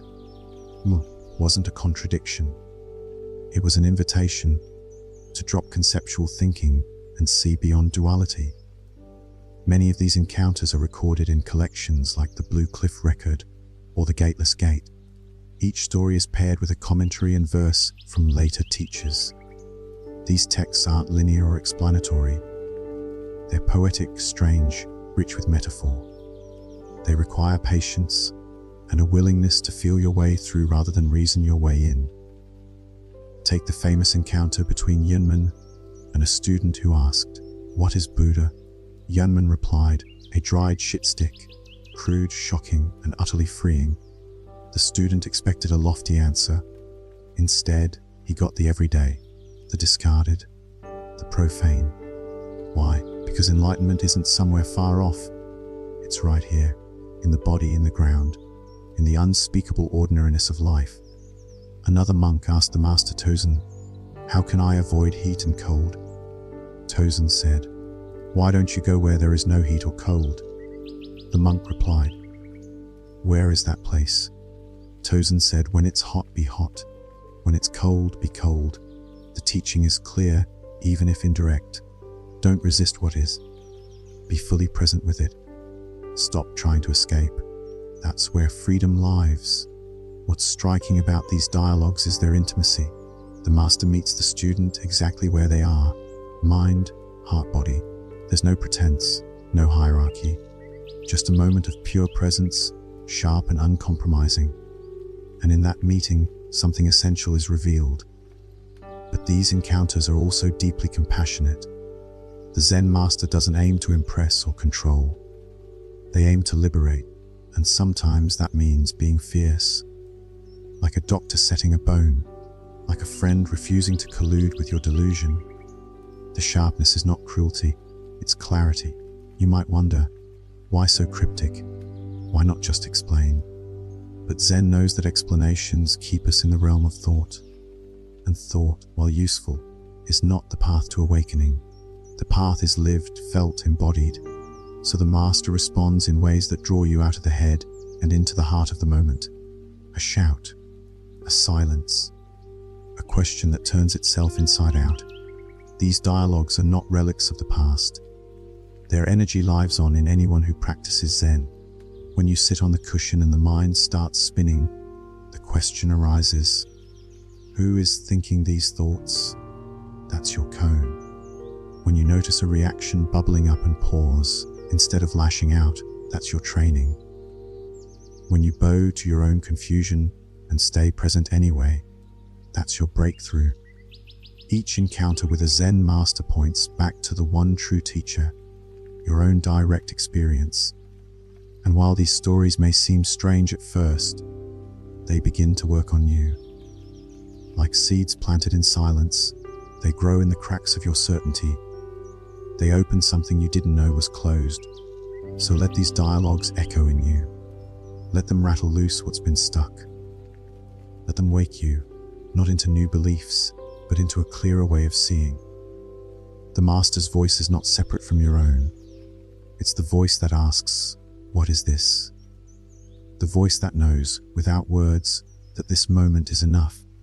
Koans are among the most mysterious and compelling aspects of Zen. They aren't puzzles with logical answers, nor are they riddles designed to stump you.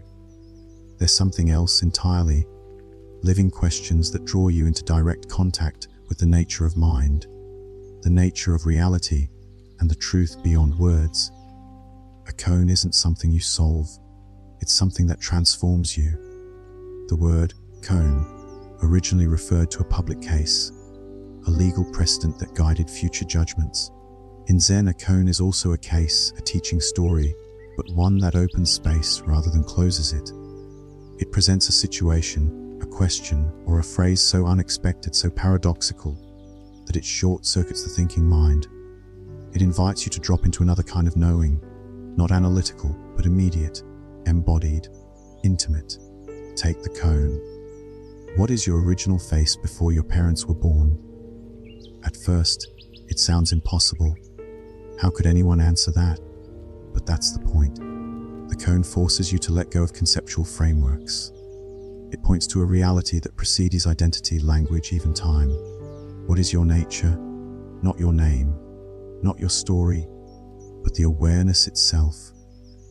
Who are you when you're not clinging to thought? Or consider the simple word, mu, from the story of the monk who asked whether a dog has Buddha nature.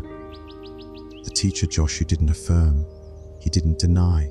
He said not no in the ordinary sense, but no as a gate, no as a challenge to dualistic thinking, no as a summons to let go of opposites and meet the moment directly. When a student is given as a cone, they may sit with it for years, turning it over in silence, allowing it to work beneath the surface like water through stone. Cones are not meant to be explained. They are meant to be practiced. When a teacher assigns a cone, the student doesn't go home to write an essay. They live with the question. They breathe with it. They let it seep into their bones. They present their understanding in person, not with words alone, but with the whole of their presence. And often, the teacher says, no, keep going, not because the answer was wrong, but because the transformation isn't complete. This process can be frustrating. Cones don't offer closure.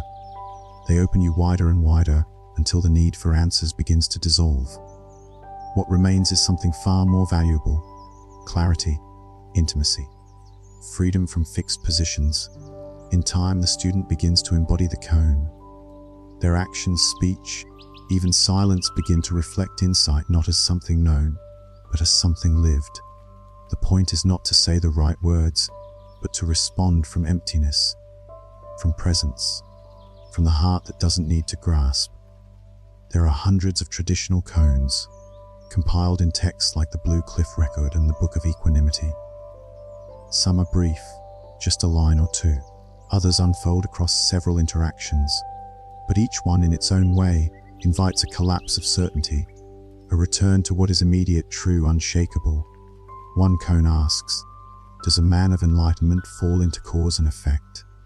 The answer: he does not ignore cause and effect. Here, the student is being asked to penetrate the relationship between wisdom and karma, between awakening and action. It's not about escaping responsibility. It's about seeing how cause and effect unfold without a separate self to bind them. Another says, when both hands are clapped, a sound is produced. Listen to the sound of one hand. Again, we're drawn into paradox, not to find an answer, but to encounter the limits of thought and the possibility of something beyond. Some koans are humorous, others jarring. A student asks, what is Zen? The master replies, 3 pounds of flax. There's no context, no setup, just a sudden, grounded reply that cuts through expectation and brings the mind to a halt. Not because it makes sense, but because it bypasses the conceptual altogether. Even failure with koans is part of the process. A student might sit with a koan for months, only to realize that their struggle to get it was itself the barrier. When they finally let go, stop trying to understand, stop trying to win, they begin to feel the truth directly, like a wind you can't see but can feel against your skin. Koans don't lead to conclusions. They lead to openings. They deepen your relationship with silence, with presence, with not knowing. And over time, they change the way you relate to life. Every moment becomes a koan, every interaction a chance to wake up. You don't have to be in a formal Zen training hall to practice with koans. You can choose one that resonates and live with it. Let it be your companion. Let it whisper to you in the morning, echo through your work, sit beside you at night, not as a task, but as a presence, a reminder to return. The koan is not a door you open once. It's a gate you pass through again and again, each time with less effort, less self, more wonder, until one day you realize you never needed to open anything at all. You were already inside. In recent decades, Zen has traveled far beyond the quiet walls of traditional temples. It has entered bookstores, therapy rooms, art studios, workplaces, and homes. And as it has moved, it has changed, sometimes subtly, sometimes dramatically, shaped by the cultures it encounters and the voices that carry it.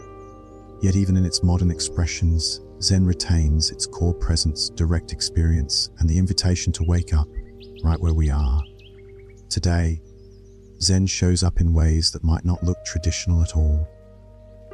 You might find it in a therapist's office, where mindfulness-based practices rooted in Zen are used to help people manage anxiety, trauma, and emotional pain.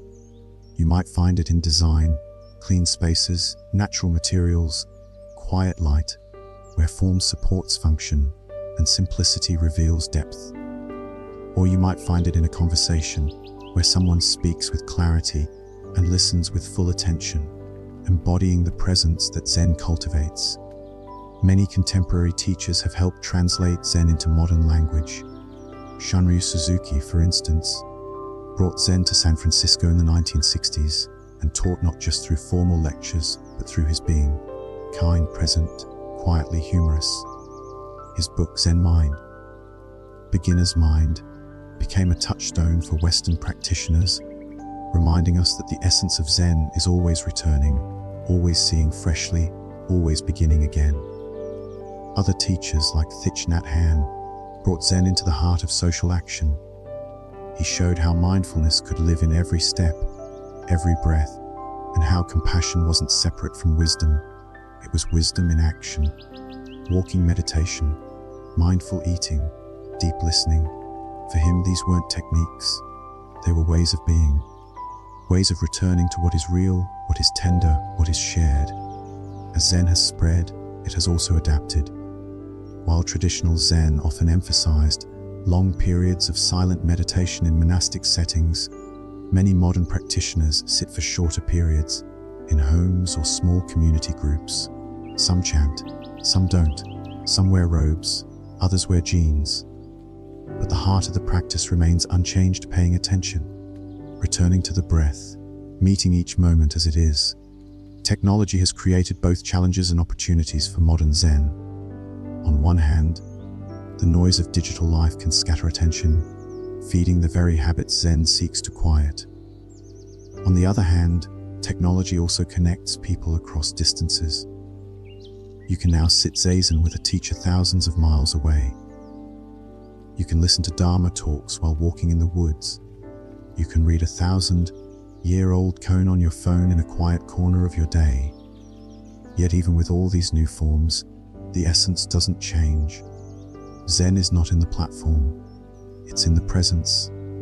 It's in how we meet the moment, whether we're in a temple or on a subway, whether we're sitting formally or pausing between meetings. Zen is never about the setting. It's about awareness. One of the gifts of modern Zen is its openness to integration. Artists draw on Zen to cultivate flow. Psychologists explore it through cognitive science. Educators teach mindful attention to children. Even athletes, musicians, and corporate leaders are discovering the value of single, pointed focus, non-reactivity, and quiet discipline. These may not be labeled as Zen, but the spirit is there, the practice of coming home to what is. There is, of course, the risk of dilution, of Zen becoming just another lifestyle trend, stripped of its depth and rigor. And some critics worry about the commodification of mindfulness, about teachings being sold as products rather than offered as paths. These concerns are real and worth listening to, but they also highlight the importance of returning again and again to the source. For those who practice seriously, Zen is not a style, it's a life. It is about showing up fully, bowing to the floor with sincerity, breathing with care, speaking with integrity. It's not about appearing serene, it's about being honest, about being awake, even when it's uncomfortable. Especially when it's uncomfortable. And perhaps that's what makes Zen so relevant today. In a time of constant distraction, it teaches focus. In a time of speed, it teaches stillness. In a time of disconnection, it teaches intimacy. It doesn't offer easy answers. It doesn't promise happiness in a box. It offers something quieter and ultimately more liberating, the space to meet life directly, moment by moment, without illusion. As you walk your own path, whether it's lined with incense or emails, silence or sound, You can carry Zen with you, not as something extra, but as a reminder to breathe, to return, to let things be just as they are, and to meet them fully. Modern Zen isn't about changing the world to fit your preferences. It's about changing your relationship to the world so you can meet it with grace, compassion, and clarity. It's about letting go, not to lose something, but to discover what was always here. In this way, Zen continues to move through cultures, through languages, through generations, quietly, steadily. Like a stream finding its way across rock and soil, it flows into modern life, not to conform to it, but to awaken it. Building a daily Zen practice doesn't begin with grand plans or strict schedules. It begins with presence. It begins with the smallest gesture, a single breath noticed, a quiet moment honored. In Zen, there is no requirement to change your life overnight. The invitation is simply to begin, to bring attention to what you're already doing, and to do it fully. Creating a space for practice doesn't require much. You don't need a monastery or a meditation hall. A small, quiet corner will do. Somewhere uncluttered, somewhere still. You might place a cushion or a chair, a candle, perhaps a simple image or object that brings you into the moment. The purpose of the space isn't decoration, it's intention. When you enter that space, you're making a subtle shift from doing to being, from distraction to presence. And once there, you sit. Just sit. Not to achieve anything, not to perfect anything. You sit to remember, to feel your breath, to notice your thoughts as they rise and fall, to be still, not frozen, but deeply alive. Your posture is upright, relaxed, hands resting gently, eyes open or closed depending on what invites wakefulness. And then, just breathe, just listen, just be. Many people find it helpful to start with 5 or 10 minutes a day, not as a limit but as a beginning. Over time, that time might grow, or it might not. What matters most is consistency, a daily rhythm like a heartbeat, something you return to not out of obligation, but because it nourishes you. The breath is your anchor. When the mind wanders, as it inevitably will, you gently return. No scolding, no judgment, just the quiet gesture of bringing attention back, again and again. Like coming home, it helps to establish a regular time for practice. Maybe first thing in the morning, when the world is still soft and quiet. Maybe in the evening, as a way of releasing the day. Or even a few mindful pauses scattered throughout your schedule. You can build your practice around your life, not the other way around. Zen also emphasizes form, not as rigidity, but as structure that supports freedom. For example, beginning your sit with a bow can mark the transition into presence. Ending with a bell can close the practice with mindfulness. These small rituals help you enter and exit with clarity. They create a frame around the space of stillness. But sitting isn't the only practice. Walking can be meditation, eating, washing your hands, drinking tea. The key is attention. The key is full presence. When you eat, you truly taste. When you walk, you feel your feet on the ground. When you speak, you listen to the sound of your own voice, the space between words. As you establish a daily practice, obstacles will appear. Restlessness, doubt, boredom, sleepiness, the idea that you're not doing it right. These too are part of the path. They are not mistakes, they are teachers. When you meet them with curiosity rather than resistance, they open new doors. Some days your practice will feel deep, others it may feel dry.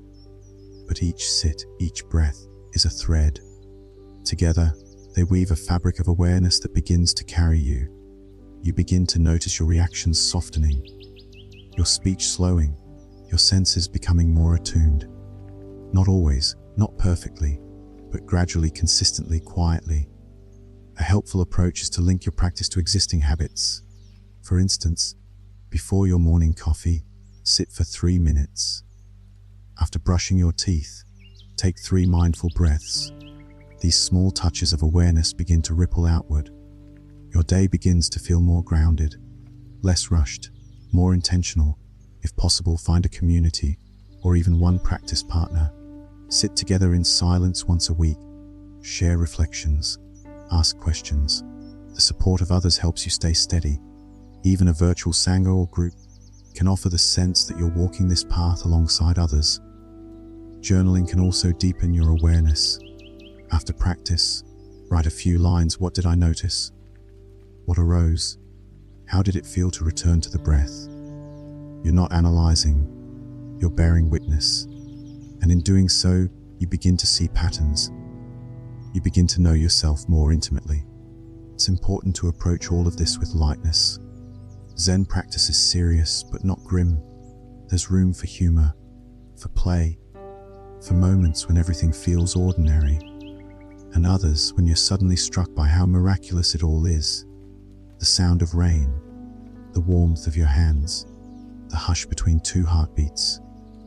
The point isn't to become a better meditator. The point is to live with more presence, more openness, more compassion. And that begins with showing up, not once, not perfectly, but daily, quietly, sincerely. Over time, your practice becomes less something you do and more who you are. You carry it with you, into conversations, into conflicts, into the pauses between things. It's not about withdrawing from life. It's about meeting it more fully, with eyes wide open and a heart ready to receive. So wherever you are, begin, settle, breathe, and trust that in that simple act you are already practicing. You are already on the path. Consistency in Zen practice isn't about force or perfection. It's about rhythm, about returning again and again to the still point within your day. Whether you feel ready or not, whether the mind is quiet or loud, you show up, just as you are. And it's in this gentle, persistent return that transformation takes root, not in dramatic shifts, but in small, steady moments that begin to shape your life from the inside out. Developing that consistency starts with intention, not a rigid demand, but a sincere vow, a quiet promise to yourself: I will show up, I will sit, I will listen, even if just for a few minutes. Even if my mind is scattered, I will come back. This intention, when held softly, becomes a kind of compass. It points you home again and again. Choose a time that feels natural. Early morning before the world stirs, midday as a pause between tasks, evening when the light dims and the pace slows. Let the rhythm of your life guide you, and once you choose, honor it. Make it as ordinary as brushing your teeth, not something to decide each day, but something built into your day. Discipline in Zen is quiet, almost invisible. It's not about pushing yourself harshly. It's about honoring your practice, even when you don't feel like it. Especially then, you might sit down and find your thoughts racing. You might feel resistance, boredom, sleepiness. That's part of it. You're not trying to control your experience. You're training yourself to stay, to remain open and aware, even when it's uncomfortable. That's where the real practice begins. Not when everything is peaceful, but when it's not. When you choose presence over distraction. When you breathe through agitation instead of reacting. When you let the moment be exactly what it is, without needing to fix or change it. As your practice becomes more regular, you'll start to feel its presence throughout your day. A kind of spaciousness, a slight pause before you speak, a deeper breath in the middle of a meeting, a quiet smile during a moment that once would have provoked frustration. These small shifts are the fruit of consistency. They arise naturally, not because you force them, but because you've cultivated the soil in which they grow. There will be times when you miss a day, or two, or more. Life pulls us in many directions. Illness, stress, travel, disruption, they come. And when they do, it's easy to feel like you've fallen off the path. But in Zen, there is no falling off. There is only return, no guilt, no shame. Just the next breath, the next moment, the next chance to sit again. Let your return be gentle. A soft landing, not a harsh correction. The discipline of Zen is not about never faltering. It's about always coming back. With honesty, with humility, with the courage to begin again. It can be helpful to keep a simple practice journal, not to analyze but to track your rhythm. Did you sit today? What did you notice? Were there moments of presence outside of formal practice? This isn't about measuring progress. It's about staying close to the path, marking your steps with awareness. Over time, your practice becomes self-sustaining, not because you've mastered it, but because it becomes part of you, like a tree rooted in the ground. It weathers changes without losing center, and when storms come, as they will, you have a place to return to, a practice that holds you. Sometimes structure helps, a bell to begin and end, a brief chant, a ritual gesture. These can anchor your practice, especially in the early stages. Other times, simplicity is enough, just sitting, just breathing. The key is to find what supports you and to adjust as you grow. You might also notice that your resistance evolves. What once felt difficult becomes easier, and then something new appears: impatience, distraction, self-doubt. These, too, are part of the unfolding. Each layer invites deeper clarity, deeper compassion. Community can also support your consistency. Sitting with others, even occasionally, reminds you that you're not alone. There is strength in shared silence. You see your own struggles reflected in others. You hear teachings that open something inside you. You bow together. You breathe together. And in that togetherness, the practice deepens. Discipline in Zen is not a punishment. It is a form of love. A love that says, "This matters. This moment matters. I will meet it fully." It's a commitment to the truth of your own life, to being awake within it. And as you continue to show up, the practice will begin to show up for you. It will meet you in hard moments. It will hold you when you feel lost. It will open doors you didn't know existed, doors into stillness, into clarity, into peace. So let the discipline be kind. Let it be steady. Let it be something you return to, not out of pressure, but out of gratitude.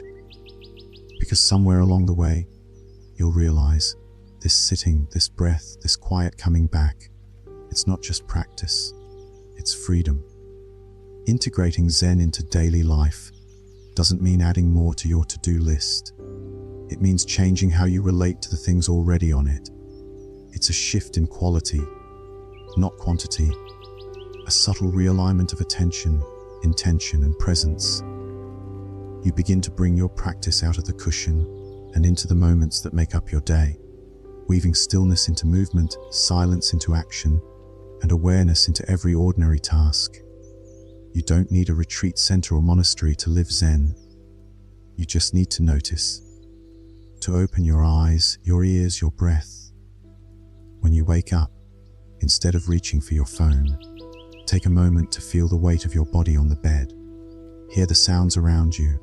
Let the breath move in and out, naturally, easily. This moment before the day begins is already practice. As you prepare for the day, keep returning to the body. Washing your face, brushing your teeth, stepping into your shoes. Each action can be done with full presence. Feel the temperature of the water, the texture of the towel, the rhythm of your hands. These tasks are often rushed through. But what if they became part of your practice? What if they were your meditation? Zen asks us to slow down, not necessarily in speed, but in attention. When eating, eat. Sit down if possible. Taste your food. Notice its shape, its smell.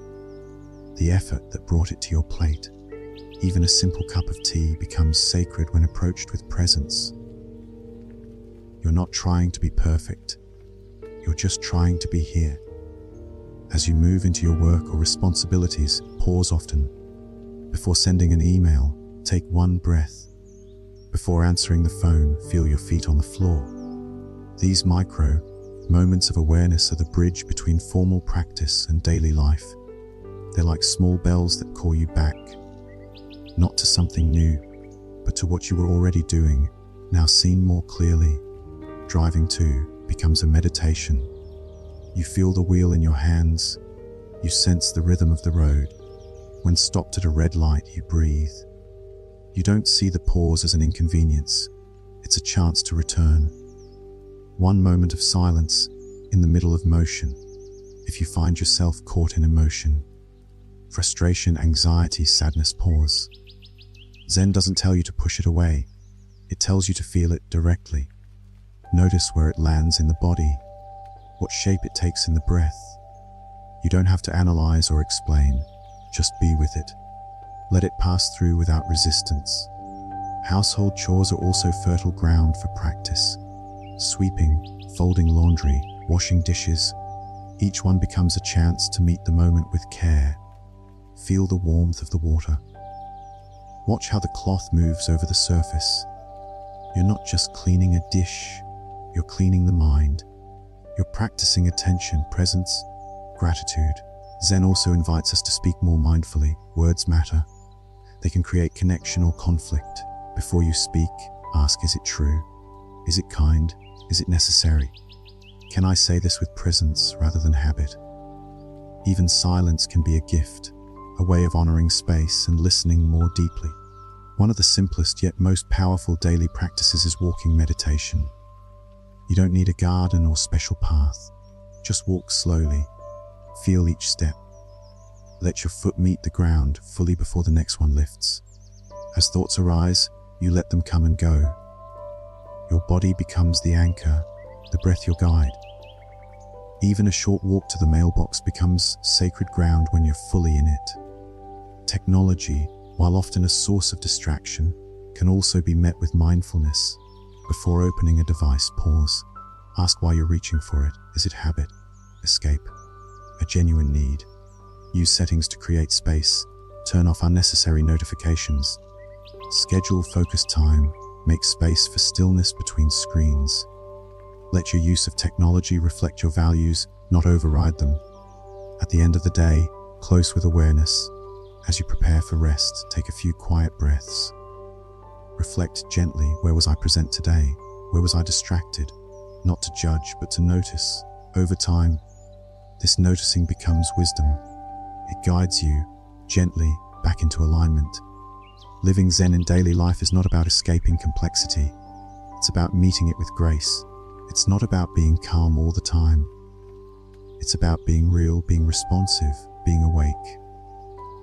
Every activity becomes a site of awakening when infused with attention. Every gesture becomes an offering. You don't need a new life to practice Zen. You just need a new way of seeing. The path is already beneath your feet. It's in your breath, your tasks, your relationships. And with each step, each breath, each moment of mindful presence, you're walking it. In Zen, the idea of healing doesn't come from fixing something broken. It comes from realizing we were never truly broken to begin with. What needs healing is not the self, but our belief in separation, our sense of being apart from others, from nature, from our own hearts. Zen invites us to sit in the middle of our pain, our longing, our fear, and discover a stillness underneath it all, a quiet center that is always whole. When we talk about healing in this way, we're not talking about erasing sorrow or avoiding difficulty. We're talking about making space. Space for what hurts. Space for what's unresolved. Space for what wants to be seen and felt without judgment. Zen does not offer easy comfort. It offers something deeper, the courage to be with what is. In a world that encourages distraction, Zen asks us to turn toward the ache, toward the tightness in the chest, toward the emptiness that sometimes visits without warning. Not to wallow, but to understand, to listen, to honor what is arising, because it too belongs. Healing begins the moment we stop running from ourselves and start paying attention. Sitting in silence, we begin to notice the patterns of our pain, the stories we tell ourselves, the ways we resist, the habits that hold us. With time, those patterns start to soften. Not because we've conquered them, but because we've stopped feeding them. Attention is the balm. Presence is the medicine. The moment we meet ourselves with compassion, something opens, something shifts. You might sit with grief, sharp, sudden, unpredictable. And in the stillness, you learn not to force it away. You feel it as sensation in the body, as heaviness, as heat, as tears that rise without reason, and you let it move. You don't label it wrong. You don't rush it out the door. You simply stay. Or maybe what arises is anger, a tight knot in the belly, a flash of heat in the chest. Rather than act on it or suppress it, you breathe. You feel the wave rise. You notice its energy. You make space for it. You listen to what it's trying to protect. And maybe in that listening, something softens. Something opens. Zen doesn't promise a life without struggle, but it does offer tools for being with that struggle in a new way. A way that's honest, grounded, compassionate. A way that doesn't ask you to be anyone else, but simply to be here, with whatever is true. Healing also comes through connection. When we practice Zen, even in solitude, we are never alone. We sit with the breath of the world, with the footsteps of teachers before us, with the shared human experience of suffering and release. Each sit is an act of belonging, each breath a thread that ties us to life. One of the most powerful aspects of Zen is its ability to meet us exactly where we are. You don't need to feel peaceful to sit. You don't need to have clarity to be present. You just need to be willing, to be curious, to sit down and say, this too is part of the path. This anxiety, this fatigue, this confusion, all of it can be included. In time, we begin to see that even our deepest wounds are not fixed identities. They're not definitions. They're clouds passing through a vast sky. And the more we observe them without grasping or resisting, the more they begin to loosen their hold. What once felt solid begins to dissolve. What once felt like the end becomes a door. Zen also reminds us of impermanence. Everything changes, every feeling, every thought, every storm. And knowing that, we learn to trust the ebb and flow. We learn to ride the wave without trying to stop the sea. We stop clinging to good days or fearing bad ones. We simply show up again and again. Sometimes healing means sitting in silence. Other times it means walking under trees, or talking with a friend, or letting yourself cry without needing a reason. Zen doesn't offer a formula. It offers presence. And presence shows us what we need, moment by moment, breath by breath. You might notice that your heart feels a little more open, that you pause before reacting, that you offer yourself kindness where once you would have been harsh. These are signs of healing, not dramatic, not always visible, but real. And even when you feel like you've slipped backward, like old wounds have reopened, Zen meets you there too. No judgment, no rush, just breath, just being, just the invitation to begin again. To heal in Zen is to remember your wholeness, not as an idea, but as a felt truth. It's to stop searching for peace somewhere else and discover it here, in the very center of your longing. It's to sit with your suffering and find, hidden inside it, a stillness that holds everything. That stillness is always available. No matter what you've been through, no matter how many times you've broken or rebuilt, it's here, in the breath, in the silence, in this very moment. Silence in Zen is not emptiness. It is fullness without noise. It's the space where everything is allowed and nothing needs to be explained. We often think of silence as the absence of sound, but in Zen, silence is presence. It is attention. It is a kind of listening that doesn't depend on ears. It's the still, clear awareness that watches thoughts arise and dissolve, that feels the body breathe, that hears the world without trying to name it. This silence isn't passive. It's alive. It's not withdrawal from life, but a deep engagement with it, a resting in what is, beneath all the doing. It's the moment when you're sitting, and you notice the sound of wind outside the window. And suddenly, that sound is not separate from you. It's not a distraction. It's part of the silence. In our everyday world, silence can be rare. We fill space with words, with music, with screens and stimulation. We reach for something, anything, to avoid the stillness. But when we allow silence, we begin to hear what has always been there. the whisper beneath the noise, the clarity beneath the clutter, the peace that doesn't depend on conditions. In the Zen tradition, silence is often more powerful than speech. A teacher might answer a question with a gesture. A student might receive insight not through an explanation, but through a pause. There's a story of a student who asks a master for the essence of Zen. The master doesn't say a word, he simply holds up a flower. And in that moment, something is transmitted, direct, wordless, undeniable. This is the silence that speaks, not with answers, but with presence. It doesn't need to explain because it allows everything to be as it is. In that kind of silence, you start to feel your edges dissolve. The boundary between you and the world softens. You begin to realize there is no need to perform, no need to prove, just to be. You can taste this silence in meditation, of course, but also in nature, walking among trees, watching the sky change color, listening to water moving over stones. These are not just backdrops to silence, they are its expression. They remind us that silence is not something we create, it's something we return to. In conversation, silence is a gift. It allows words to land. It honors what's been said and what hasn't. When we speak from silence, our words carry weight. They're not just noise, they're offerings.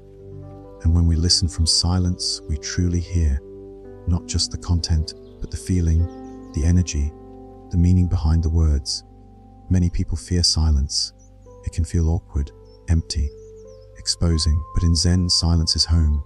It's where truth can emerge. It's where the self loosens. It's where healing can begin. When we sit in silence, we're not trying to escape the world. We're learning how to meet it without resistance. Silence also reveals the noise we carry inside. The looping thoughts, the habitual narratives, the constant planning and replaying. At first, this inner noise can feel overwhelming. But as we stay, as we breathe, we begin to see it for what it is, passing clouds. And slowly, we learn not to follow every thought. We learn to rest in the stillness between them. There's a line in Zen: don't speak unless you can improve upon the silence. This isn't a command to be quiet. It's an invitation to speak with care, with awareness from a deeper place. To let your words arise from silence. Not from reaction, not from ego, but from truth. And even in noise, the silence is still there, beneath the roar of traffic, beneath the chatter of thought, beneath the tension in the body, there is always silence waiting. You don't need to go somewhere special to find it. You just need to stop and notice. Try this the next time you're between tasks, or standing in line, or pausing before a conversation. Listen. Not just with your ears, but with your whole being. Let the silence enter you. Let it surround you. Let it wash over the mind like still water. And in that moment, ask nothing more. Just be. Zen doesn't seek to eliminate noise. It seeks to awaken us to the silence that holds it all. The silence that is not the absence of life, but the essence of it. In this silence, everything belongs. Joy and sorrow, effort and ease. All of it arises, lives for a moment and returns.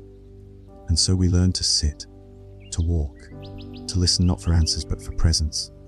Not for silence as an escape, but as a return to the ground of being, to the clarity that needs no words, to the peace that has no opposite. This is the silence of Zen, not something to achieve, but something to remember, something to trust, something that, once found, never leaves you. Because it is you. In Zen practice, presence is not a destination, it is a return. Again and again we come back to the body, to the breath, to the moment unfolding right now, and within that return, there is peace. Not the kind of peace that depends on everything going our way, but a deeper peace. A peace that holds both joy and sorrow, ease and effort, light and shadow. This peace doesn't arrive all at once. It grows quietly like moss on stone. Slowly, gently, it softens our edges. It teaches us to rest inside our experience instead of resisting it. When we stop trying to escape discomfort, or chase after pleasure, we begin to see clearly. We begin to live more freely.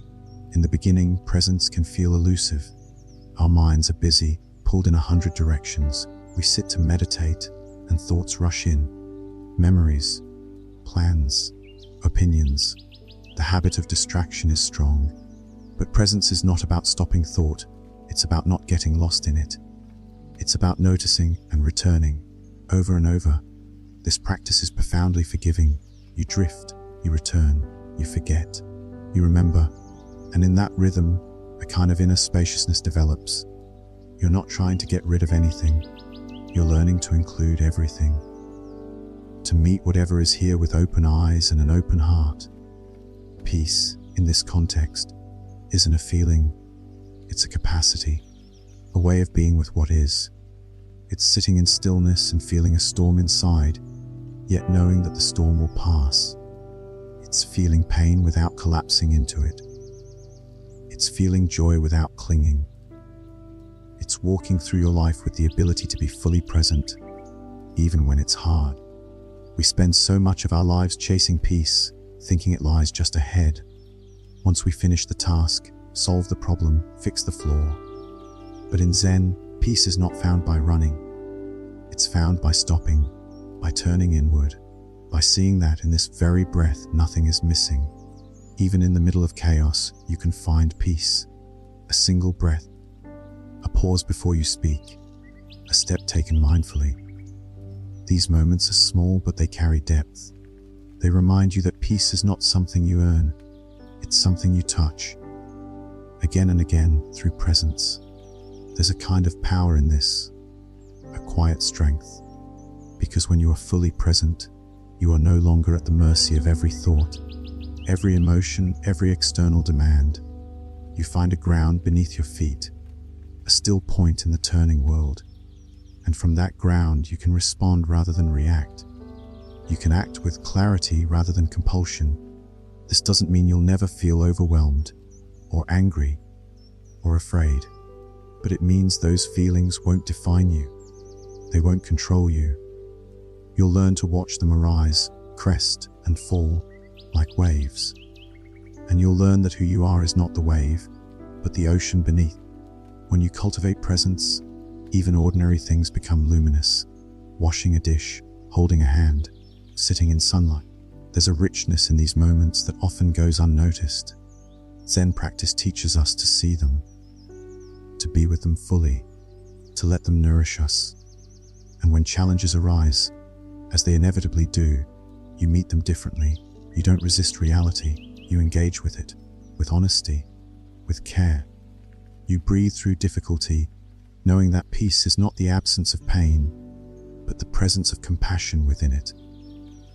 This way of living is not distant or abstract. It's grounded. It's real. It means showing up for your life with eyes open. It means feeling the fullness of your experience, not shrinking from it, not rushing past it. Just being here as you are with what is. Over time, you may begin to feel a subtle shift. Not all the time, not perfectly, but enough to notice. You're less pulled by your thoughts, less caught in reaction, more able to pause, more able to choose. This is the peace of presence, not flashy or dramatic, but deeply transformative, and it radiates outward. Your presence becomes a gift to others. You listen more deeply. You speak more honestly. You touch the lives around you with a calm that invites calm, with a stillness that holds space for others to be as they are. In the heart of Zen, peace is not a goal. It's a way of walking, a way of breathing, a way of meeting life with openness, with courage, with love. And every time you come back to the breath, every time you sit in silence, every time you greet the moment fully, you are walking that way. So let the practice carry you. Let presence deepen. Let peace arise, not as something you create, but as something you remember, as something that was never lost, as something already here, waiting to be seen. In the heart of Zen practice lies an invitation to be fully awake, not just during meditation, but in every corner of life. This kind of wakefulness is not about constant alertness or mental effort. It's about deep presence, a clear seeing that cuts through distraction and habit, a way of being that brings light to even the quietest moments. When we begin to live in this way, something shifts. We no longer chase life from one moment to the next. Instead, we begin to inhabit it. We feel the texture of time, the breath as it rises and falls, the sound of footsteps in a hallway, the softness of a breeze on the face. These are not background details, they are life itself. And when we see clearly, we begin to respond to life more skillfully. We don't just react from habit, we pause, we feel, we choose. Wakefulness is not about always knowing what to do. It's about meeting each moment with openness, with curiosity, with compassion. This includes the hard moments, the difficult conversations, the disappointments, the painful memories. Zen doesn't ask us to deny them, it asks us to meet them fully, to let them be teachers, to feel them in the body without rushing to fix or flee. Wakefulness means not turning away. In this practice, even confusion becomes part of the path. You sit with it, you breathe with it, you watch it shift. Wakefulness does not require clarity all the time. It only requires presence. And presence reveals that even in uncertainty, there is still ground beneath your feet. It's easy to fall asleep in daily life, to move through the hours on autopilot, to let screens and schedules and worries carry us away. Zen offers a gentle nudge, a bell that rings in the midst of forgetting, a reminder to return to this breath, to this body, to this moment. You might be doing something as simple as washing your hands, and suddenly you're there, fully there, feeling the temperature of the water, the motion of your hands, the light in the room, no commentary, just presence. In that moment you're awake. These moments don't need to be rare. They can become the fabric of your day. All it takes is remembering, and remembering again. Each time you do, you strengthen the muscle of attention. You deepen your capacity to meet life as it is. Sometimes this wakefulness is quiet. Sometimes it's filled with emotion. Either way, it's alive, it's honest. It allows you to see the beauty and the pain without flinching, to meet joy without clinging, to meet loss without shutting down. It's a wide, open space that holds it all, and it's not something you achieve once and keep forever. Wakefulness comes and goes. That's natural. The practice is simply to notice when you've drifted and to come back, gently, again and again, like a leaf returning to the surface of a pond. Over time, this changes you. You begin to live more intentionally. You see more clearly what matters and what doesn't. You listen more deeply to others, to yourself, to the world. You stop rushing through your life and start living it.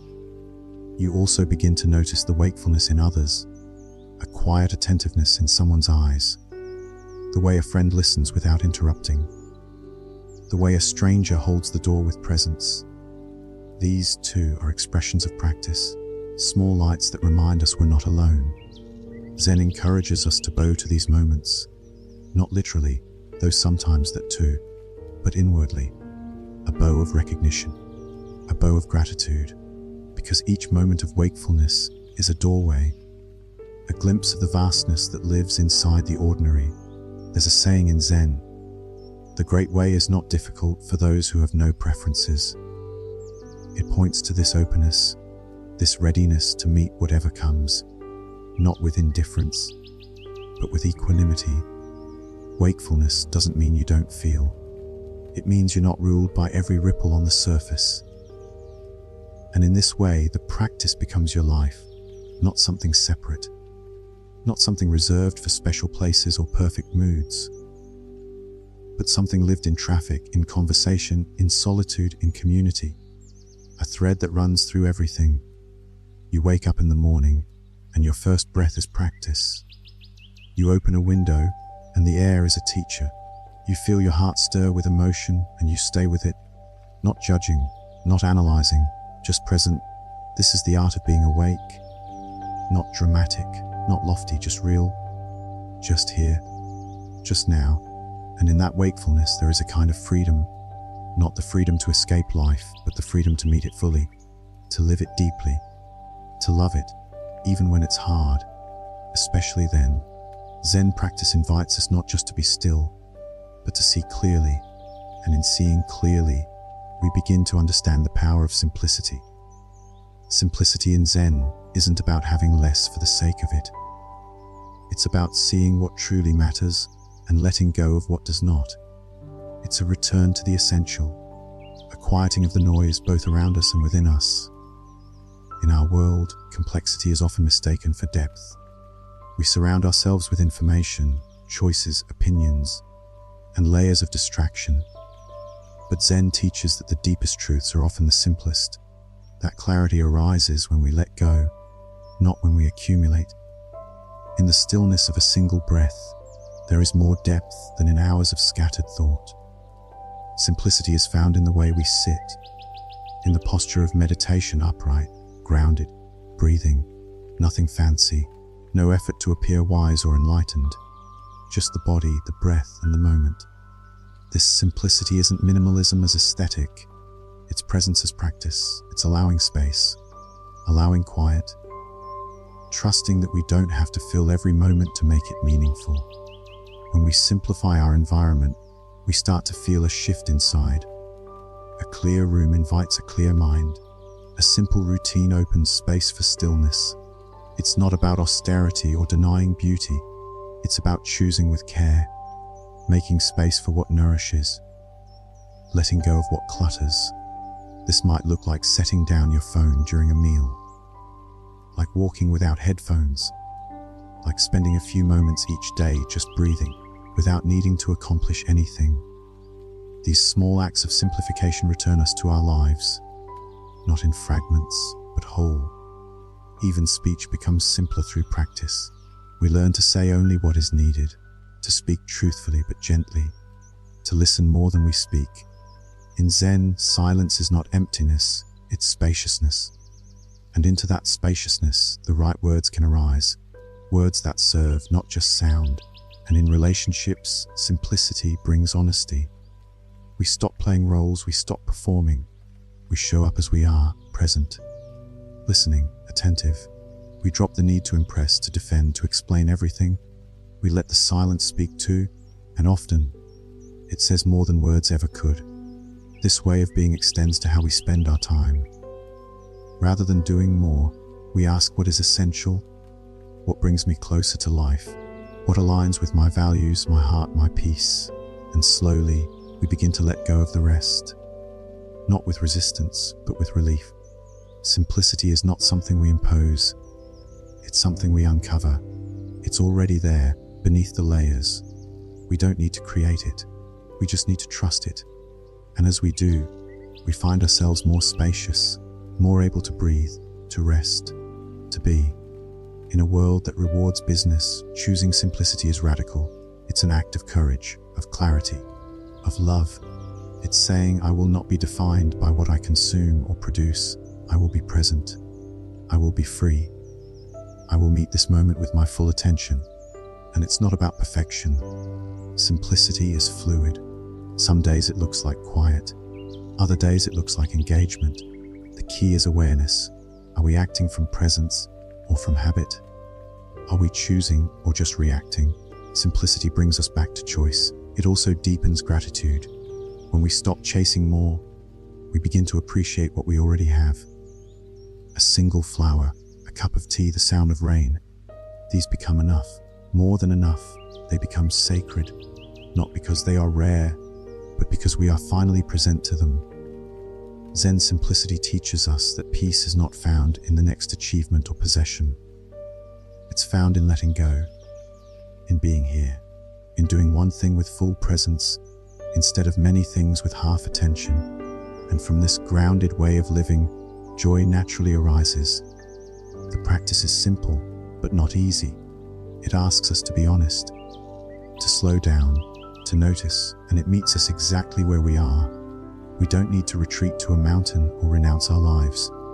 We just need to begin, right here, with one breath, one step, one quiet moment of clarity, and in that moment, we discover what Zen has always pointed to, that simplicity is not lack, it is fullness. It is presence. It is peace. Compassion in Zen is not a concept. It's a way of being.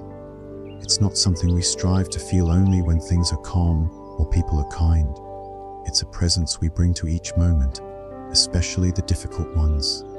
Compassion means turning towards suffering, not turning away. Whether it's your own pain or the pain of another, the practice is the same: to stay, to breathe, to meet it with care. We often think compassion is about doing something big, fixing, saving, changing outcomes.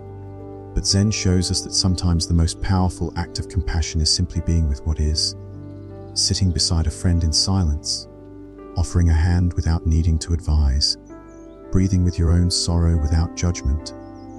These quiet moments matter. They heal in ways words cannot, and compassion begins at home, with the self. It's easy to forget that. We hold ourselves to standards we'd never place on others. We criticize, push, berate ourselves for not being better, stronger, wiser. But Zen invites us to notice this inner harshness and soften it. To treat ourselves as we would a beloved friend, gently, honestly, with warmth. This is not indulgence, it's wisdom, because a heart closed to itself cannot open fully to others. When we meet our own suffering with compassion, we become more capable of meeting the suffering around us. We are less reactive, less afraid, more steady, more clear. In meditation, this practice might look like simply noticing where pain lies in the body and bringing breath there, not to fix but to hold, to acknowledge, to offer space. Or when a harsh thought arises, not pushing it away, but gently naming it and letting it go. Over time, this way of being becomes natural. Compassion becomes your resting place, and it radiates outward in the way you speak, in the way you listen, in the way you move through the world. You begin to see that everyone is carrying something, that behind the anger is fear, behind the defensiveness is pain, behind the coldness, a longing to be understood. This seeing doesn't make us passive, it makes us wise. We respond not with sentimentality, but with grounded kindness. We speak truth, but with care. We set boundaries, but with respect. Compassion in Zen is fierce when it needs to be. It doesn't enable harm, it seeks to end it without creating more suffering. And sometimes compassion means doing nothing, just being, allowing, trusting that presence itself is enough, that being fully with someone or with yourself, in pain, without trying to fix it, is a powerful offering. It says, you are not alone. I am here. This too is held. Zen also reminds us that compassion is not about always feeling good. Sometimes it aches. It requires us to sit with discomfort, to face things we'd rather avoid. But it also frees us from indifference, from isolation, from the tight armor of self-protection. It opens us to life, all of it. There's a quiet strength in this way of living. You don't need to be loud or dramatic. You simply need to be present, to stay connected, to act from love instead of fear. This might look like a small act, a smile, a kind word, a moment of patience, but it ripples. Compassion always ripples, and it's contagious. When you live with compassion, others feel it. They soften, they open, they feel safer, seen, valued, and from that place, they too begin to act with more kindness. This is how change happens. Not just through systems, but through hearts, through moment after moment of choosing to care. And when you falter, when you forget, when you speak in anger or close your heart, the practice is not to shame yourself, but to return, to notice, to breathe, to begin again. Compassion includes this too, the forgiveness of your own forgetting. Over time, your capacity grows, your heart stretches. You begin to see with eyes that understand, that recognize the common ground beneath our differences, that feel the shared humanity in every glance, every encounter, every story. Zen does not ask us to pretend. It asks us to be real, to be present, and to let compassion guide the way. Not as a performance, but as a truth, a lived experience, a deep knowing that love, Even in the smallest acts matters. So you sit, you breathe, you soften, you open, and again you meet life with a compassionate heart.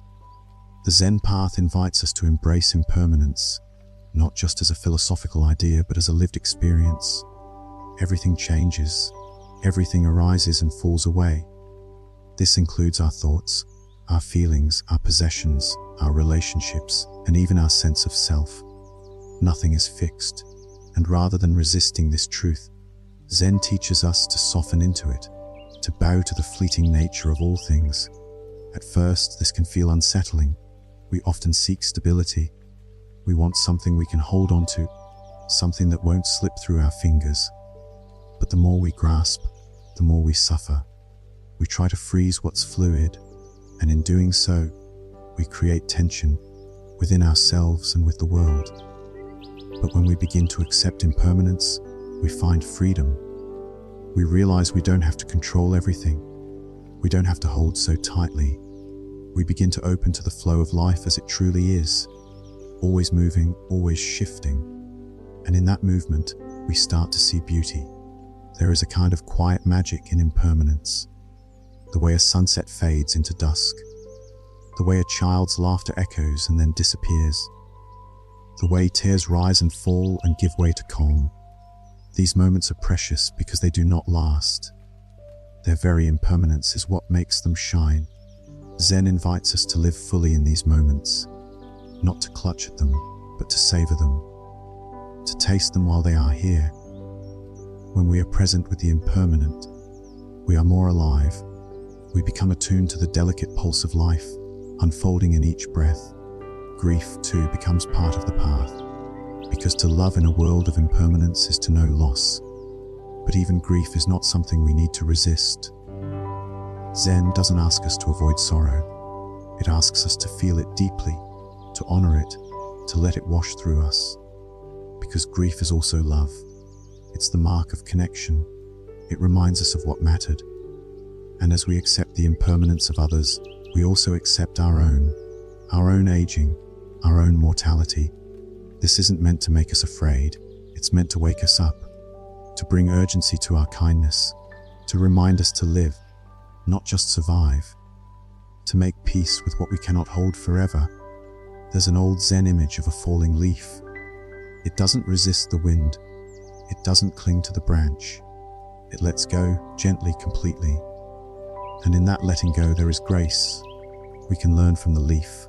We can learn to loosen our grip, not because nothing matters, but because everything does. And when things fall away, when a phase of life ends, when a relationship changes, when a dream dissolves, we don't need to panic. We can bow. We can say thank you.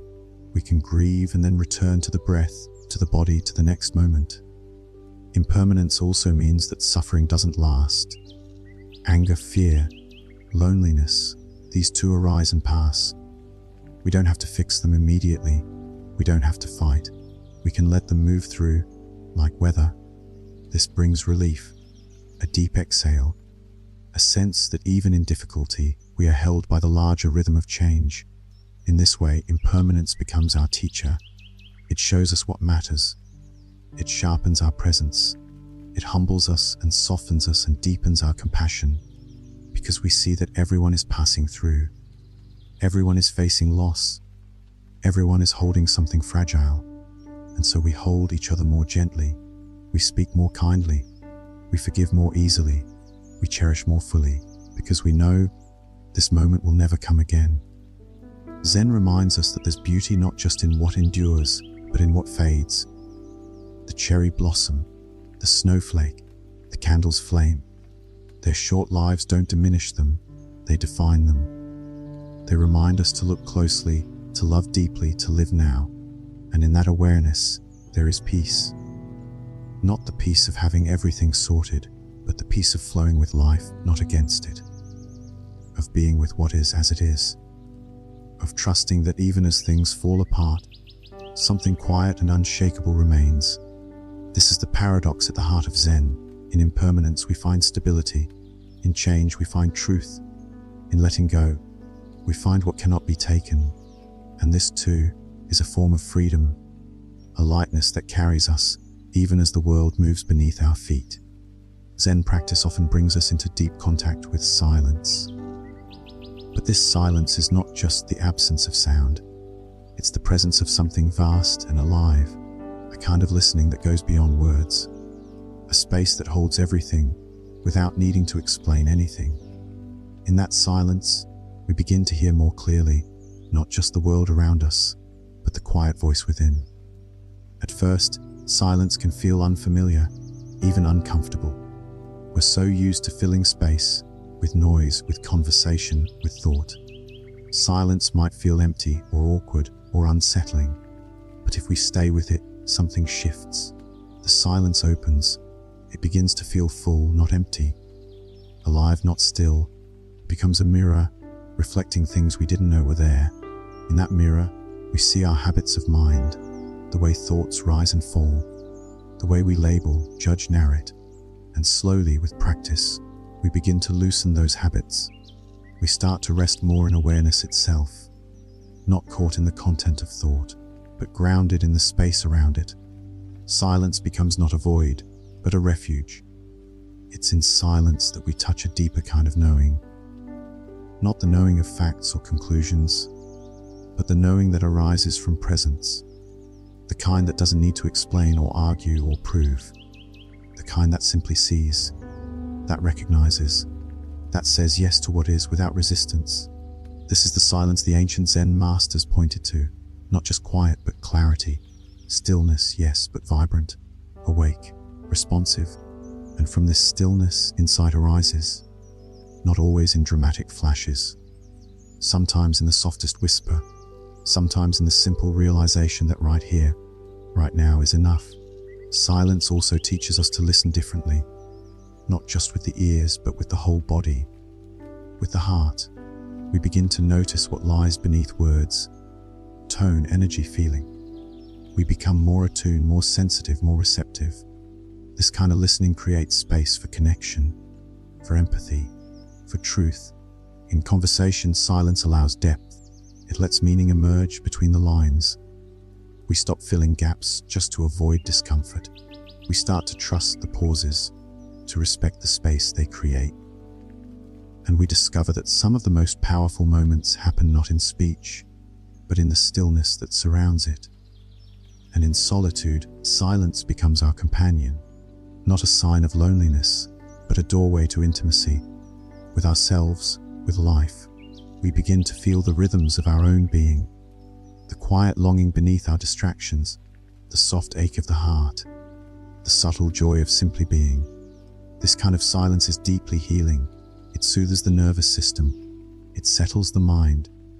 It brings us back to the breath, the body, the now.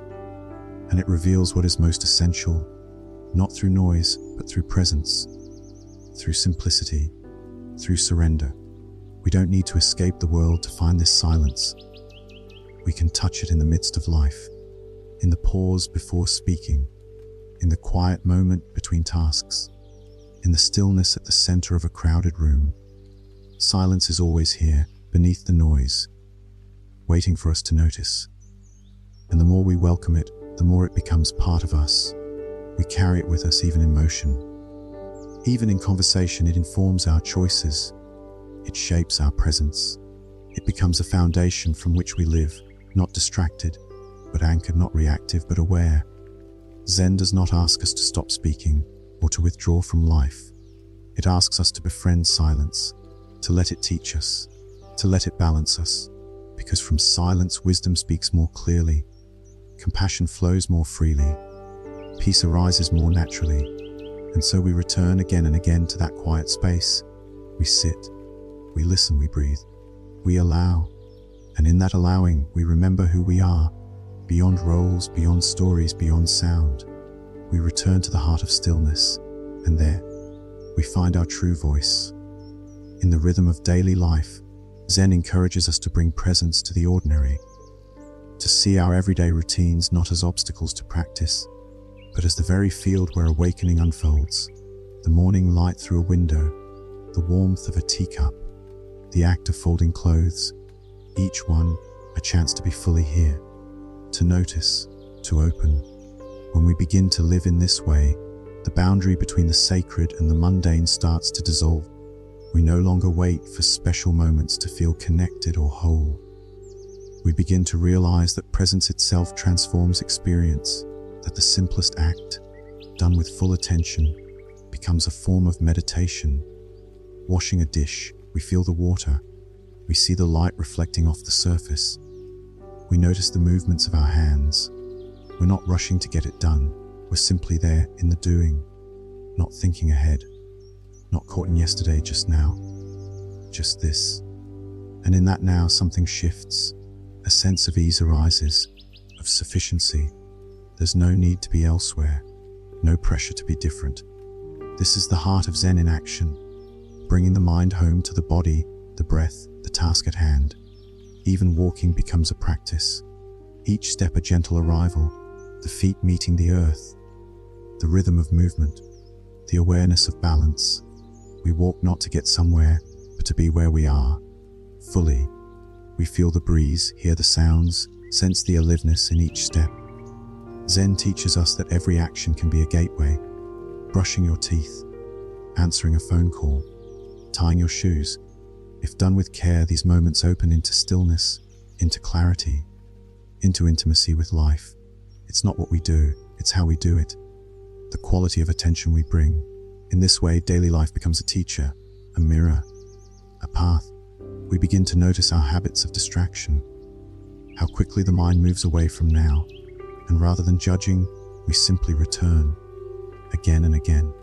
Each return a gesture of kindness, a reaffirmation of presence. We also start to see how much energy is spent in resistance, resisting boredom, resisting discomfort, resisting things not going as planned. Zen asks us to soften that resistance, to meet life as it is, not as we wish it to be, to find peace not by changing circumstances, but by changing our relationship to them. So when traffic slows us down, or a task takes longer than expected, we breathe. We notice the impatience rise and we stay. We listen. We offer ourselves patience. And slowly, those difficult moments become opportunities, invitations to deepen our practice, to grow our capacity for peace. Zen doesn't require perfect conditions. It works with whatever is here. Even chaos can be met with presence. Even confusion can be held with care. The messiness of life is not a problem.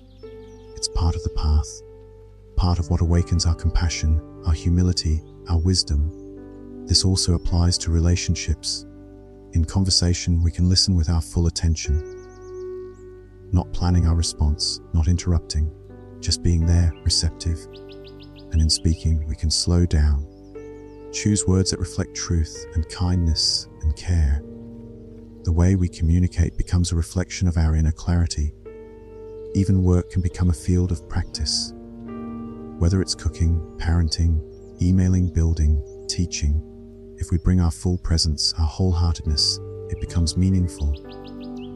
Not because of the task itself, but because of the way we meet it, the intention behind the action. And in rest, too, we practice true rest, not numbing, not escaping, but allowing the body to be still, letting the breath deepen, giving ourselves space to just be. In doing nothing, we reconnect, we refill. We remember that we are not machines, we are living beings, deserving of pause. Over time, this way of living builds a foundation, a sense of quiet stability, even when life is loud. We no longer need to escape into distraction. We're at home in ourselves, in our lives, in this moment. Zen is not about achieving some distant goal. It's about how we meet what's already here, with attention, with care, with openness. And as we do, we find that the extraordinary is hidden in the ordinary, that the sacred lives in the everyday. That practice is not something we do, it's something we live. In the heart of Zen, simplicity is not about having less, it's about needing less. It's not about stripping life bare of beauty or depth, but about clearing away what obscures it. It's about living with clarity, with purpose, with a reverence for what truly matters. When we simplify, we make room for peace, for presence, for love. Modern life tends to move in the opposite direction. We're surrounded by noise, options, distractions, the constant pull to do more, have more, be more. And somewhere in that chase, we lose touch with the essence of things. We forget that joy often lives in the quiet moments, in the space between tasks, in the breath we weren't watching. Zen simplicity invites us back to that space. It invites us to slow down, to let go of what is unnecessary, not just in our homes but in our minds, to notice the weight we carry and to ask gently, do I still need this? Whether it's a physical object, a belief, a commitment, or a habit, we're invited to examine, to release. This is not about denial or austerity. It's about harmony, about aligning our inner and outer lives. When our surroundings reflect our values, we feel more at ease. When our schedule has room for stillness, we breathe more freely. When our speech becomes more intentional, our relationships deepen. Simplicity doesn't mean we eliminate beauty or comfort. It means we choose them with care. A single flower in a vase, a warm bowl of food, a handwritten note. These simple things, when approached with presence, become luminous. They speak to the soul. They ground us in what's real. In Zen monasteries, simplicity is woven into every detail. The way a room is arranged, the tools used in the kitchen, the silence of shared meals. Each choice reflects mindfulness. Nothing is wasted. Nothing is excessive. And in that restraint there is freedom, not constriction but spaciousness. A sense of quiet dignity. We can bring this spirit into our own lives, no matter where we live. It might begin with clearing a drawer, turning off a notification, or choosing to do one thing at a time. Each act of simplification is an act of care, an act of returning. And as we simplify, we start to see more clearly. We notice how much time is lost in multitasking, how draining constant stimulation can be, how often we consume out of habit, not need. This awareness isn't meant to shame. It's meant to wake us up, to empower us to live more deliberately. Simplicity also allows us to be more generous. When we stop clinging to excess, we can share more freely. When we're not caught in accumulation, we have more time to give, more energy to serve, more presence to offer. And we realize contentment doesn't come from having everything.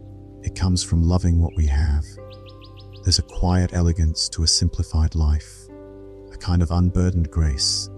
We become more attuned to what nourishes us and what depletes us. We stop chasing trends, approval, perfection. We begin to listen to our own rhythms, to honor our limits, to trust that who we are is enough. And we find that, in simplifying, we make room for the sacred, for silence, for deep connection, for awe. Not because we've added something new, but because we've removed what was in the way, what was dulling the brilliance of the moment. This isn't always easy. It takes courage to let go, to say no, to live counter to a culture that prizes business and excess. But with each small choice towards simplicity, we reclaim our time, our space, our attention. We begin to feel whole again. Zen teaches us that the path to peace is not through addition, but subtraction. Not by reaching further, but by turning inward, by softening, by letting go. And in that letting go, we find ourselves again, not as consumers or performers or achievers, but as beings, present, enough. So let the excess fall away, let the noise quiet, let the space open, and step gently into the simplicity that is waiting for you. It's already here, it always has been. In the stillness of Zen, we are often invited to sit, not to accomplish anything, not to solve a problem, but simply to be. This sitting, or zazen, is a core practice, but at its heart, it's not about posture or form, it's about presence, about meeting each moment with full attention, with openness, with quiet curiosity. When we sit, we're not escaping life, we're turning toward it.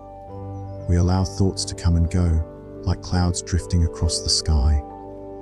We notice the breath rising and falling, the sensations in the body, the sounds in the room. We rest in awareness itself, spacious, kind, awake.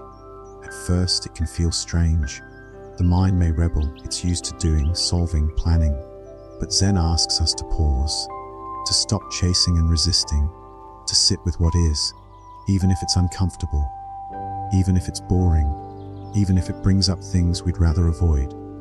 And it's in that willingness to stay that transformation begins. We start to see the patterns of mind, the loops of worry, the tug of desire, the push of resistance, and we don't try to fix them.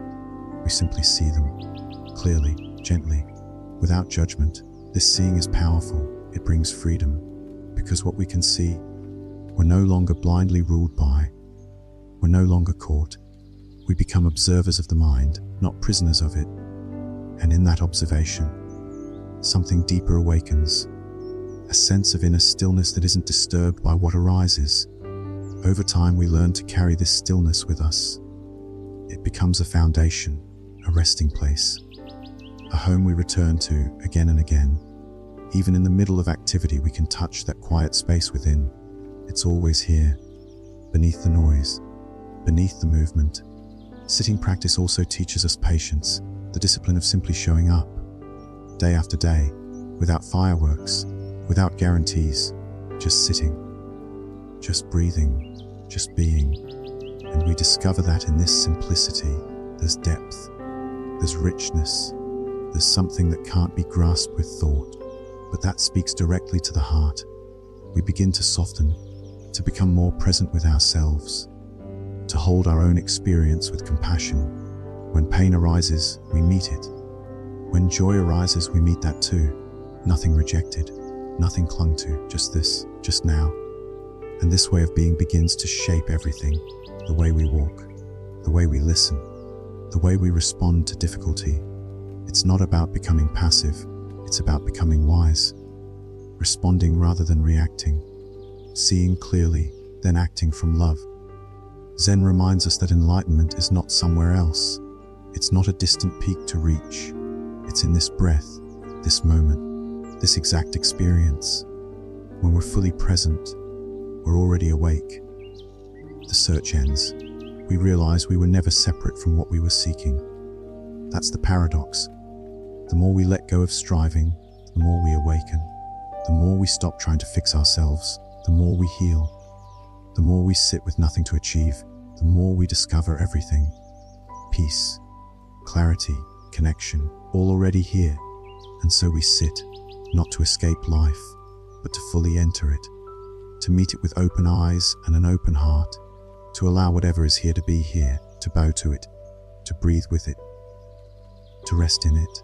This is the gift of Zen sitting, not escape but intimacy, not effort but presence, not reaching but receiving. It's a return to simplicity, to being, to the quiet miracle of now. And from that stillness we rise, not to leave it behind but to carry it with us, into our words, our choices, our relationships, our work. The practice continues, not just on the cushion, but in every moment, every step. This is the path of Zen. Ordinary, mysterious, alive. Zen invites us to explore the nature of self, not as a fixed identity, but as something fluid, dynamic, and spacious. We're often taught to define ourselves by roles, achievements, or stories. But in Zen, the question is deeper. Who are we before all that? Who are we without the labels, without the narrative, without the need to be anything? When we sit in silence, when we observe our thoughts, we begin to see that the self we usually identify with is constantly changing. Thoughts arise, feelings shift, preferences come and go. The version of ourselves we were yesterday is not the same as who we are today. And yet, something persists, something steady, quiet, aware. Zen encourages us to rest in that awareness, not as a concept, but as a direct experience. It's the part of us that watches without judgment, that holds everything without clinging, that doesn't need to prove, defend, or achieve. This awareness is not separate from us, it is us. Not the small self, but the vast one. The self that is not confined to personality or history or form. As we explore this, we begin to loosen our grip on identity. We see that I is a convenient reference point, but not a solid one. We might feel fear, but we are not fear. We might experience anger, but we are not anger. These emotions pass through, but they don't define us. They're visitors, not residents. This insight brings freedom. We no longer have to hold so tightly to being someone.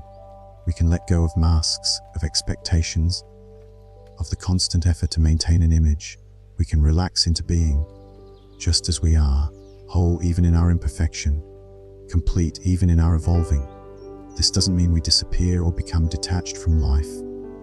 On the contrary, it allows us to show up more fully, without pretense, without armor, with authenticity. We relate to others not from a place of needing approval, but from a grounded sense of connection. We see the same light in them that we've glimpsed in ourselves. Zen also teaches that the self is not separate from the world. The boundary between me and not me begins to dissolve. We realize that we are part of everything, shaped by the air we breathe, the food we eat, the people we meet. We are not isolated islands, but waves on the ocean. Distinct, yes, but never apart. This shift in perception brings compassion. When we see that we're all connected, it becomes harder to judge, to blame, to hate. We understand that others, like us, are doing their best with the tools they have. That suffering is universal. That kindness matters. That our actions ripple outward in ways we can't always see. It also brings humility. We see that we don't have to have all the answers, that it's okay not to know, that life is not a puzzle to be solved, but a mystery to be lived. And in that mystery, there is room to breathe, to rest, to simply be. This understanding of self is not a destination. It's a continual unfolding, a practice of inquiry, of presence, of letting go. And each time we return to this moment, we return to who we truly are. Not the story, not the surface, but the stillness underneath. And from that stillness, we can live more wisely. We make choices not from ego, but from clarity. We speak not to impress, but to connect. We act not out of fear, but from love. The self becomes not a possession to defend, but an instrument to serve, to create, to care. This is the heart of Zen identity, not fixed, but fluid, not separate, but whole, not something to be achieved, but something to be remembered. And in that remembering, we come home, not to an idea, but to an experience, not to a role, but to a presence. Our truest self, silent, open, free. In Zen practice, we are reminded again and again of the impermanence of all things. This truth is not meant to instill fear or sadness. It is meant to awaken us, to help us see life clearly, to cherish what is fleeting, and to release what we cannot hold. Everything arises and passes away: thoughts, emotions, seasons, lives. When we embrace this truth, we begin to live with more honesty, more grace, more appreciation for the moment as it is. Impermanence teaches us to let go. Let go of control, let go of attachment, let go of the illusion that anything is permanent. We see it everywhere. Flowers bloom and then they fade. A child grows and one day becomes an adult. Joy visits us and so does sorrow. Nothing stays fixed. Everything is in motion. When we resist this truth, we suffer. We try to hold on to people, places, experiences, even states of mind. We grasp at what we love, fearing it will leave. Or we push away what we dislike, hoping it will never return. But in doing so, we create tension. We struggle against the natural flow of life. Zen invites us to soften that struggle, to accept the waves as they rise and fall, to trust the rhythm of change. When we stop clinging, we discover something unexpected, a sense of peace. Not because life stops changing, but because we stop fighting it. We begin to meet each moment as it comes, with openness, with presence. Think of autumn leaves. They fall not because they are failures, but because it is their time. The tree doesn't cling to them, it lets them go, knowing that spring will come again. This is the way of nature. This is the way of Zen, to witness, to appreciate, to release. In our own lives, this might mean letting go of old identities, roles we once played that no longer fit, relationships that no longer serve, ideas that no longer reflect our truth. It can be hard. There's grief in letting go, but there's also space for something new to grow, for transformation, for healing. Impermanence also helps us hold joy more tenderly. When we know a moment is fleeting, we treasure it. We don't rush past it, we savor it. The sound of laughter, the warmth of sunlight, the quiet of early morning. These moments are precious because they don't last, and that is what gives them their brilliance. We begin to understand that everything is a gift, not because it will stay, but because it is here now. And that is enough. We don't need to freeze time. We just need to be present for it, fully, with our whole being. This perspective also transforms how we face difficulty. Pain too is impermanent. Grief softens, anger fades, fear loosens its grip. When we remember this, we don't have to panic when discomfort arises. We can sit with it, breathe with it, trust that it will pass, and it does, always. Zen doesn't promise a life without suffering. It offers us tools to meet suffering with compassion, with awareness, with steadiness. To see that even in the hardest moments, something deeper remains. The part of us that watches, that stays, that is not shaken by change. That presence becomes our anchor. We can return to it again and again, in the breath, in silence, in stillness. When everything around us shifts, that inner stillness is still there, waiting, holding us, reminding us that while everything changes, we can meet change with grace. As we bow to impermanence, not in defeat, but in reverence, we let it teach us, let it humble us, let it remind us of the sacredness of now. And in that surrender we find not loss but life, real, vibrant, fleeting life, precious in every breath. This is the heart of Zen: to see clearly, to accept deeply, and to live fully in the truth that nothing lasts forever, and that this moment, this very moment, is enough. There is a story in Zen about a monk who asked his teacher, "What is the essence of the path?" The teacher replied, "Attention." The monk then asked, "Is that all?" And the teacher said, "Attention, attention, attention." That simple word points to one of the most profound teachings: to be fully present with whatever is here, right now, without distraction, without division. In our daily lives, attention is often fragmented. We multitask, we check our phones, we drift into thought while someone is speaking, and yet, deep down, we all long to be seen, to be heard, to feel connected. Attention is the bridge. It's how we offer ourselves to the world, and how we receive the world in return. When we bring full attention to something, it changes our relationship to it. The most ordinary act, a sip of tea, the sound of rain, the movement of breath, becomes intimate, alive. We're no longer skimming the surface of experience, we're entering into its depth, its texture, its mystery. Zen practice sharpens this attention. Through breath awareness, through mindful movement, through silent sitting, we train the mind to return, to let go of distraction and come home. Not in a rigid or forceful way, but with gentle persistence. Each time we notice we've drifted, we smile inwardly and come back, again and again, and something remarkable begins to unfold. We start to notice things we missed before. The way light falls on the floor, the subtle expression in someone's eyes, the quiet rhythm of our own heartbeat. Life becomes more vivid, more immediate. We're no longer lost in the future or replaying the past. We're here. And in this presence, compassion deepens. Because when we pay attention, truly pay attention, we begin to see more clearly. We see the pain beneath someone's anger, the hope behind their silence. We become more attuned to the emotional currents in a room, more sensitive to our own needs and limits. This kind of attention is not just awareness, it's care. In a world that often prizes speed, slowing down to pay attention is a radical act. It says this matters. You matter. I'm not rushing past this moment. I'm honoring it. I'm willing to be with it fully, even if it's uncomfortable, even if it's uncertain. There is also power in turning attention inward.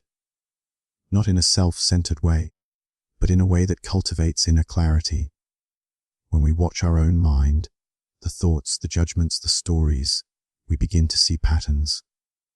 We begin to understand how we react, what we fear, where we're stuck. And from that understanding, transformation becomes possible. Attention reveals the inner terrain. It shows us the knots, the shadows, the sore spots, but it also shows us our strengths, our resilience, our capacity to love. It's like holding a lamp in a dark room, not to criticize what we find, but simply to see it, to know it, to embrace it. And this attention, once cultivated, doesn't have to stay on the meditation cushion. We can carry it into every corner of life, into washing dishes, into speaking with a friend, into driving or walking or working. Each act becomes an opportunity to wake up, to engage, to live deeply.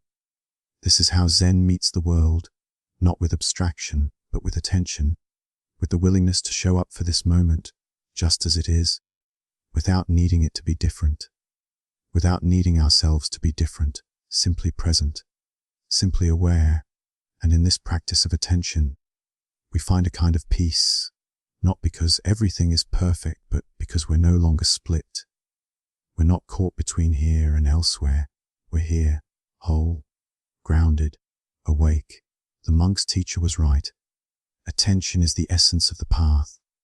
It's how we return to life again and again. It's how we connect. It's how we heal. It's how we remember what it means to truly be alive. There's a quiet wisdom in learning how to live simply. Not in the sense of deprivation, but in the sense of clarity, of choosing what truly matters, of letting go of what clutters the mind, the heart, the home. In Zen, simplicity isn't just an aesthetic, it's a way of being, a way of cutting through the noise so we can hear the truth more clearly. Simplicity invites us to slow down, to take a step back from the rush, from the endless list of things to do, from the pressure to always achieve or acquire. It asks us what is essential, what nourishes your spirit, what brings peace. These questions open a doorway, not to more tasks but to less, not to more consumption but to presence. A simple life is not necessarily an easy life. It requires discernment, the willingness to say no, the courage to let go of things, even good things, if they don't serve the heart.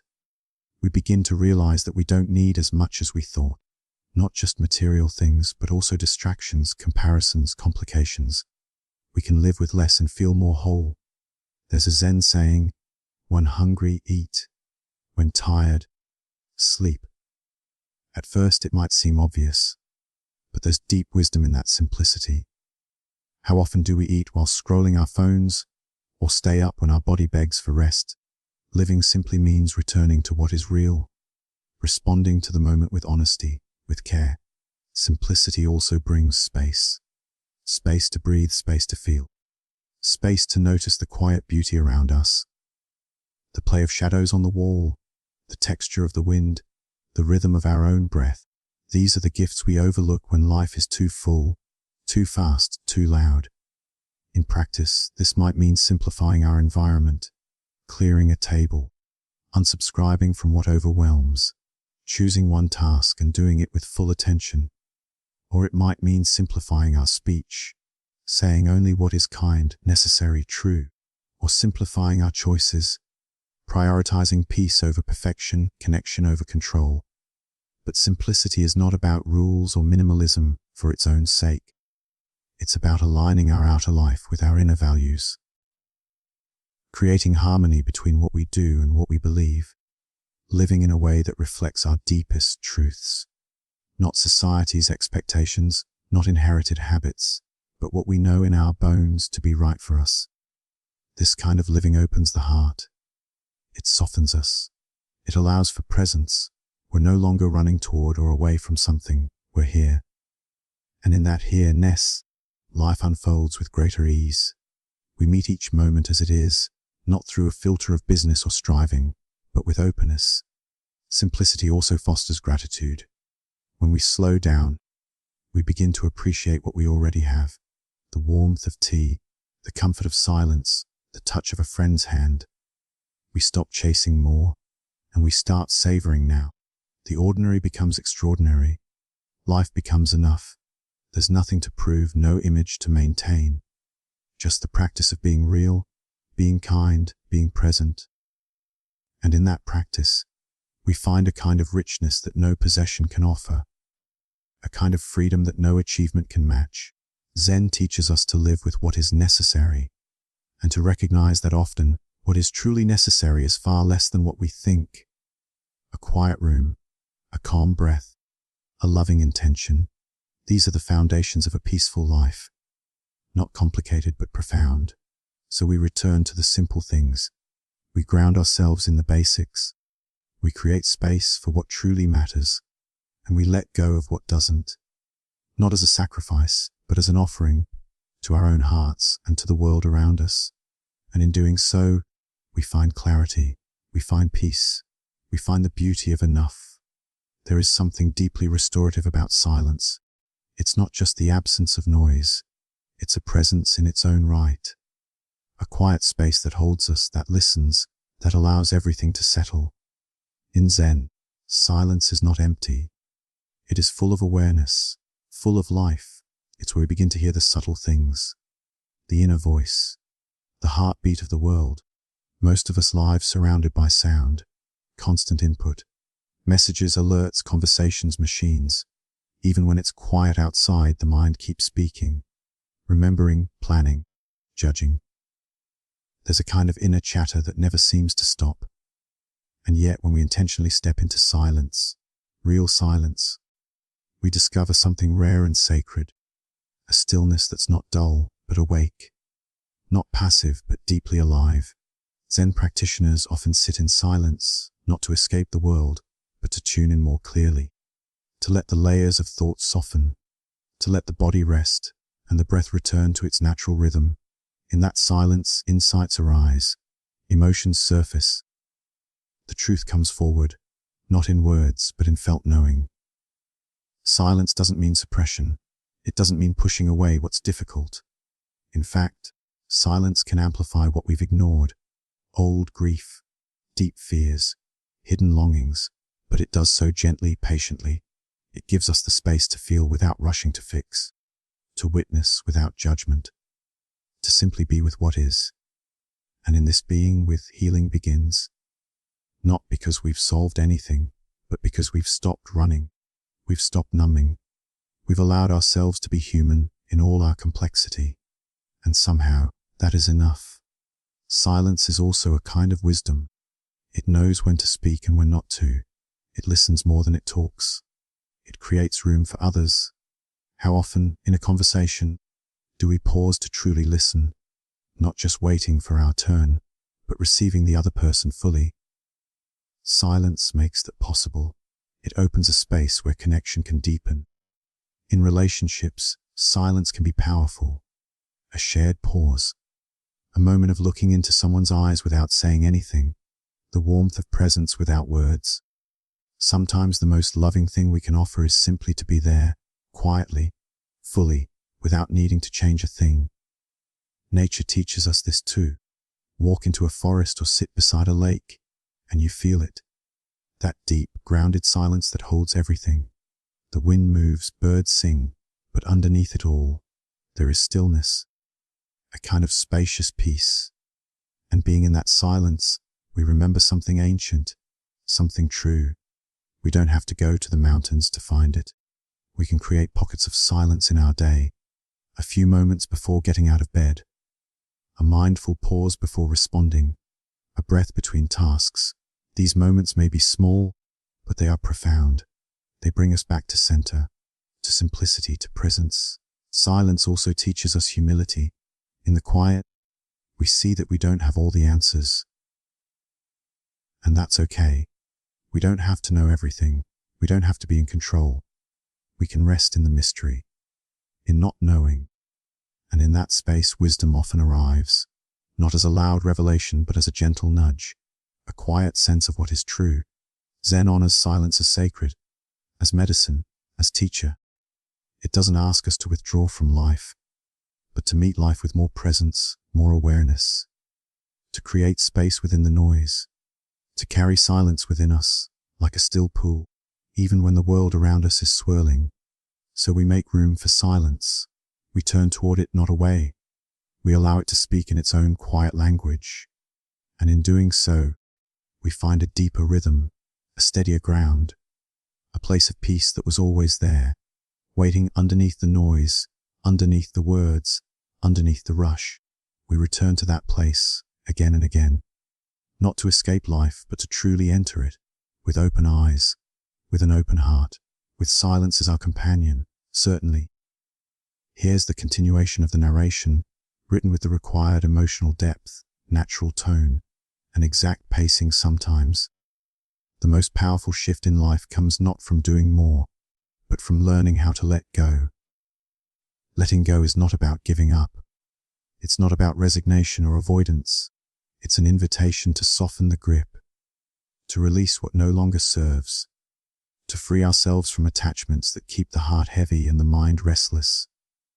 In Zen, letting go is a central thread. We sit on the cushion, thoughts arise, feelings come and go. And again we practice releasing, not by force, not by rejection, but by allowing things to pass. We don't cling to a pleasant moment, and we don't fight against discomfort. We witness, we let it be, and then we let it go. This simple act of release can be incredibly difficult. Our identities are often built around holding onto stories, expectations, wounds, control. We grip tightly, afraid that if we let go, we'll lose something essential.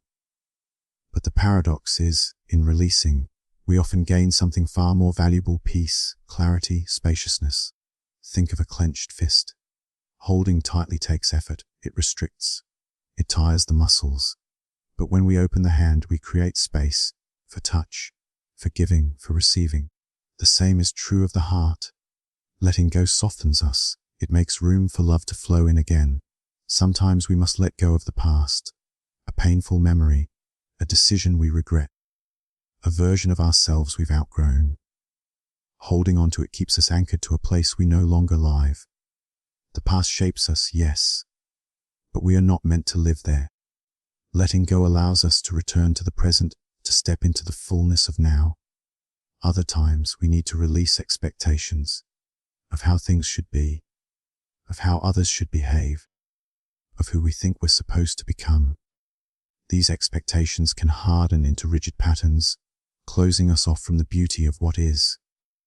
When we loosen our grip, we allow life to surprise us. We allow ourselves to be human. And then there's the letting go of control. That deep-rooted need to manage everything, to keep things safe, to prevent disappointment. Control gives the illusion of security, but it often breeds anxiety. Life, by nature, is uncertain. The more we try to lock it down, the more we suffer. But when we trust, even just a little, we breathe more easily. We flow with what arises. Letting go doesn't mean we don't care. It means we stop carrying what isn't ours to carry. It means we respond to life, rather than trying to control it. We act with intention, but we release the outcome. We love fully, but we let people be who they are. We hold things lightly, knowing they may change, and that's okay. This is not a one-time act. It's a practice, a way of moving through the world. Each moment invites us to release something, an irritation, a fear, a tightness in the chest. We notice, we breathe, we soften, and in that softening, we find a strength that doesn't come from force, but from freedom. Even in grief, letting go plays a role, not in forgetting, but in honoring. We don't let go of the love, we let go of the grasping, of the insistence that things stay the same.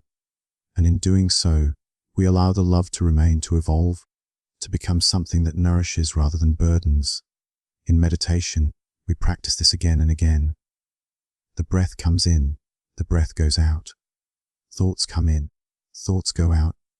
We learn to be with what is, and we learn to let it pass, like clouds drifting through the sky, like leaves floating down a stream. Nothing to hold, nothing to push away, just presence, just peace. So in daily life, we ask, what am I holding on to that I no longer need? What can I release right now in this moment? Maybe it's a small tension in the shoulders. Maybe it's a resentment. Maybe it's the story that says we're not enough. Whatever it is, we can breathe into it, acknowledge it, and gently, so gently, begin to let it go. Because letting go is not an absence, it's a return to what's real, a return to ease, a return to the open space of the present moment, where we are free to live, to love, and to simply be. There's a beautiful simplicity in learning to just sit, not to plan, not to achieve, not to figure anything out, but to sit quietly and feel the breath as it moves in and out. In Zen, this is called just sitting, shikantaza, a form of meditation with no object, no mantra, no visualization, just presence, just awareness of what is, without interference. When we first try this, the mind protests. It wants something to do, something to chase. It whispers about tasks unfinished, goals unmet, questions unanswered. But over time, with gentle practice, we begin to notice something beneath all that noise: is stillness, clarity, a kind of openness that isn't tied to any particular outcome, a spaciousness where the mind can rest, not because it got what it wanted, but because it no longer needs to strive. This practice is incredibly grounding. It brings us into contact with the raw texture of each moment. We feel the cool air entering the nostrils, the warmth of the body resting on the seat, the weight of gravity holding us gently to the earth. Nothing dramatic is happening, and yet it is profound, because we are fully alive to what is. In this stillness, the heart softens. We might begin to feel emotions we've kept at bay: sorrow, tenderness, longing, and we meet them with breath, with space, without needing to fix or explain. We're not dissecting or analyzing. We're simply being with ourselves, exactly as we are. And there is deep healing in that. Our culture doesn't often value this kind of stillness.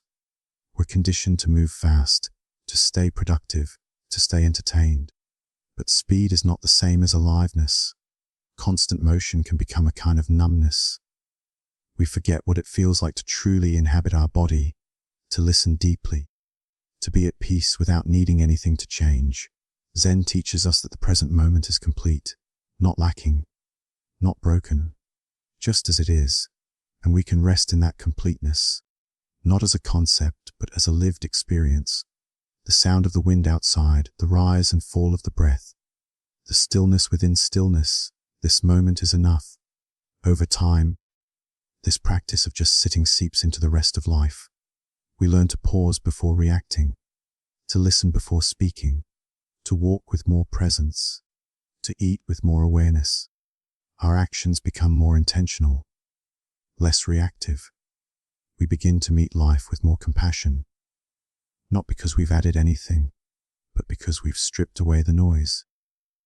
Even moments of difficulty are transformed. When we stop resisting and simply allow ourselves to be with discomfort, we find we are stronger than we knew, that we can hold sorrow and beauty at the same time, that nothing needs to be pushed away for us to find peace.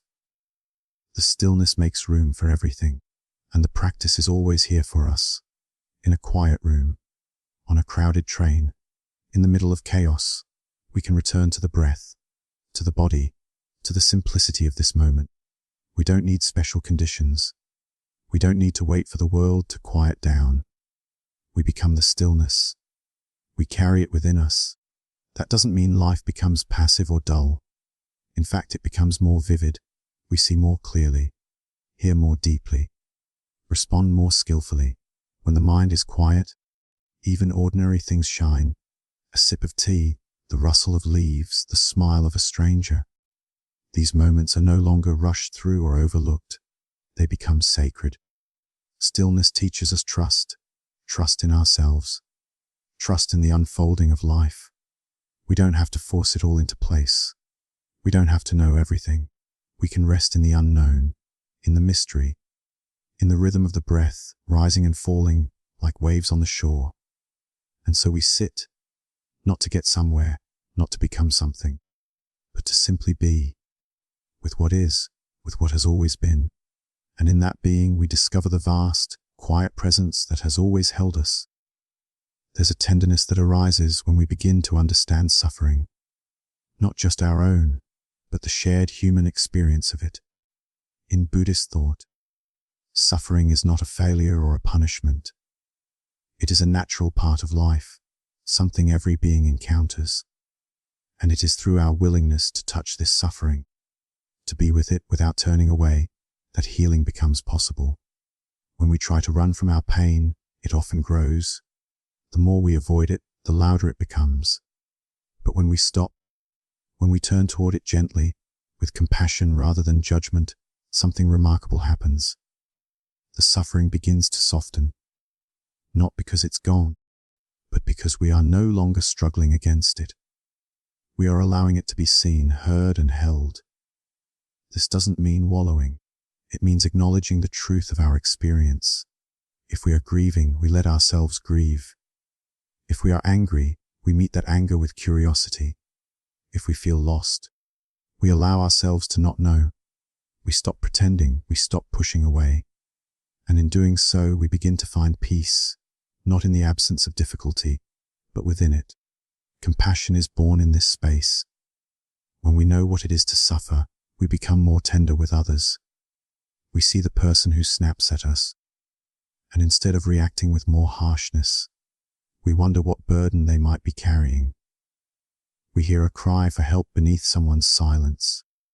We recognize that we are not alone in our struggles, and that recognition connects us in a deep, unspoken way. Zen practice encourages us to sit with suffering, not to fix it right away, but to understand it, to observe how it arises, how it changes, how it sometimes dissipates when we give it our full attention. We learn that suffering is not static, it's dynamic, it has a rhythm, it comes and it goes. And when we stop clinging to the idea that it should not be there, we discover we can endure much more than we thought. In truth, suffering often opens the heart. It humbles us. It breaks through the armor. Many people come to spiritual practice through pain, through loss, illness, betrayal, or exhaustion. And in that vulnerability, they find something real, something that can't be touched by surface-level distractions. They find presence. They find truth. This is not to romanticize suffering, but to recognize its role. It wakes us up. It reminds us of what matters. It brings us back to the essential.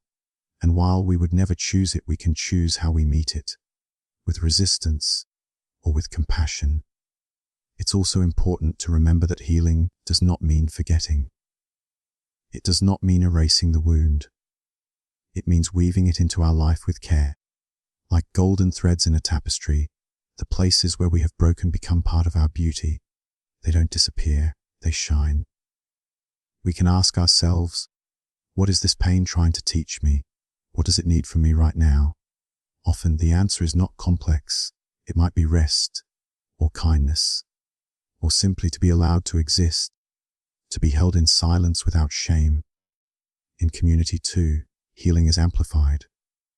When we share our stories, when we listen without judgment, we offer one another the greatest gift, the sense that we are not alone, that someone else has walked a similar path, that suffering does not isolate us, it binds us together.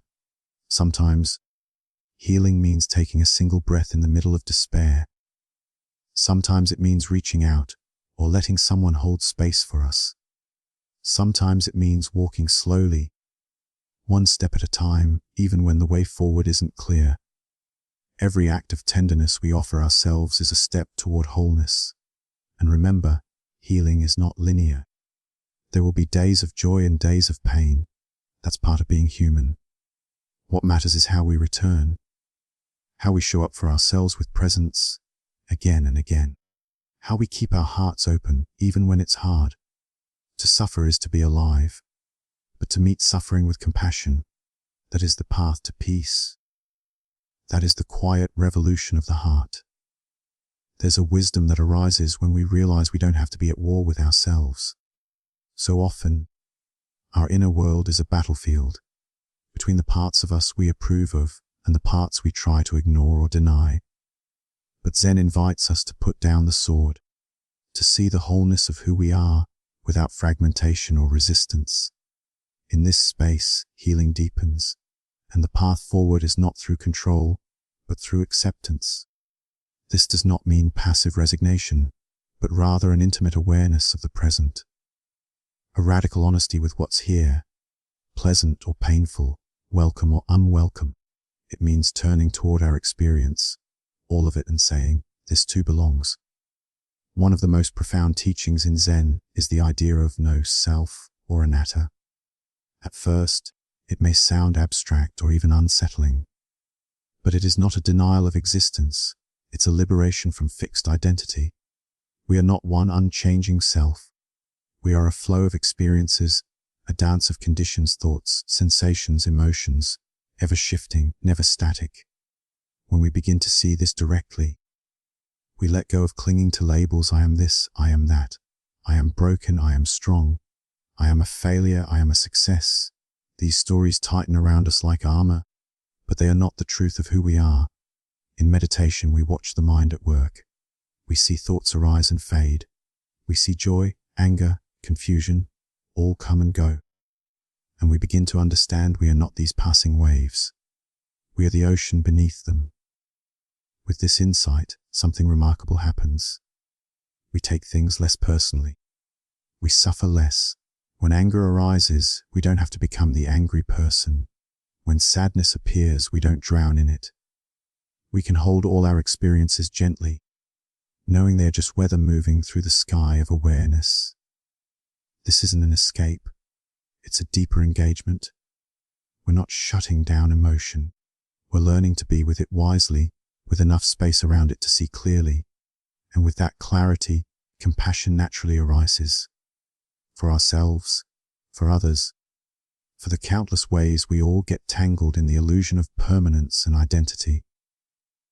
Zen also teaches that awakening isn't found somewhere far away. It's here, in washing a bowl, in hearing a bird call, in noticing the breath enter and leave the body. This is not a small thing. It's an invitation to wake up to our lives, not once, but moment by moment. There's a famous Zen saying, before enlightenment, chop wood, carry water. After enlightenment, chop wood, carry water. The world does not change, but our relationship with it does. When we are present, every task becomes sacred. Every encounter becomes alive. Every breath becomes enough. And perhaps that's what peace really is. Not the absence of difficulty, but the presence of full attention, of meeting life as it is, with curiosity, with humility, and with love. So as you listen now, take a moment to return to yourself. Feel your breath. Notice where your body is supported. Sense the quiet that exists beneath even the busiest thoughts. This is the heart of Zen. Not an idea, but a direct experience. A return to what's already here, already complete. Let this awareness soften you. Let it open the door to gentleness. Not just today, but as a way of being. Not as something to achieve, but something to remember. Certainly. Generating the next segment of the narration to follow the structured outline and continue from 32,561 words. We have 7,439 words remaining to complete the full 40,000 word narration. Let's continue the script from where it left off and generate the next segment, staying strictly within the target word range and using the tone and structure specified.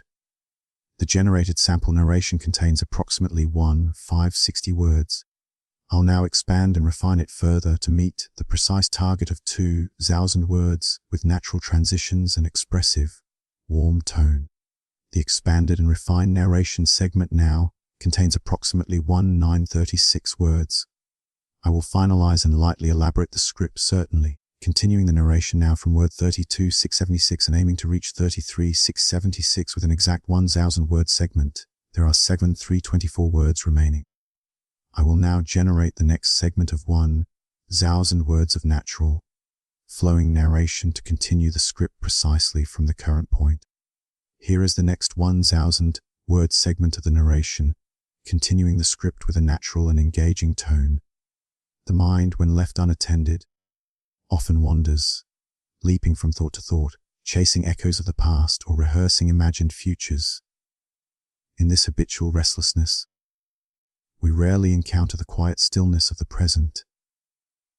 But in the teachings of Zen, we are gently reminded that presence is always available. It's not something we need to create or force. It's something we return to over and over with patience and care. As if drawing water from a deep well, we lower the bucket into silence and pull up the clarity that has always been there.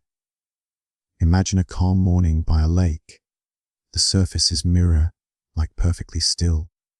But the moment a stone is thrown, ripples begin to distort the reflection. In the same way, each reactive thought or emotional disturbance stirs the waters of our mind. Zen practice does not ask us to eliminate these ripples forcefully. It invites us to simply watch. With time, the lake settles. The mind, too, can become still, not by suppression, but through spacious observation. When we sit in meditation, we often expect immediate calm. But more often than not, what we discover is the turbulence beneath the surface. The tightness in our body, the flurry of thoughts, the weight of unspoken emotions. This is not failure, it's the beginning. Awareness starts here. We meet whatever arises without pushing it away or holding it too tightly. Each breath becomes a gentle tether, anchoring us to now. And in that now, healing begins. Not as a grand event, but as a soft unraveling.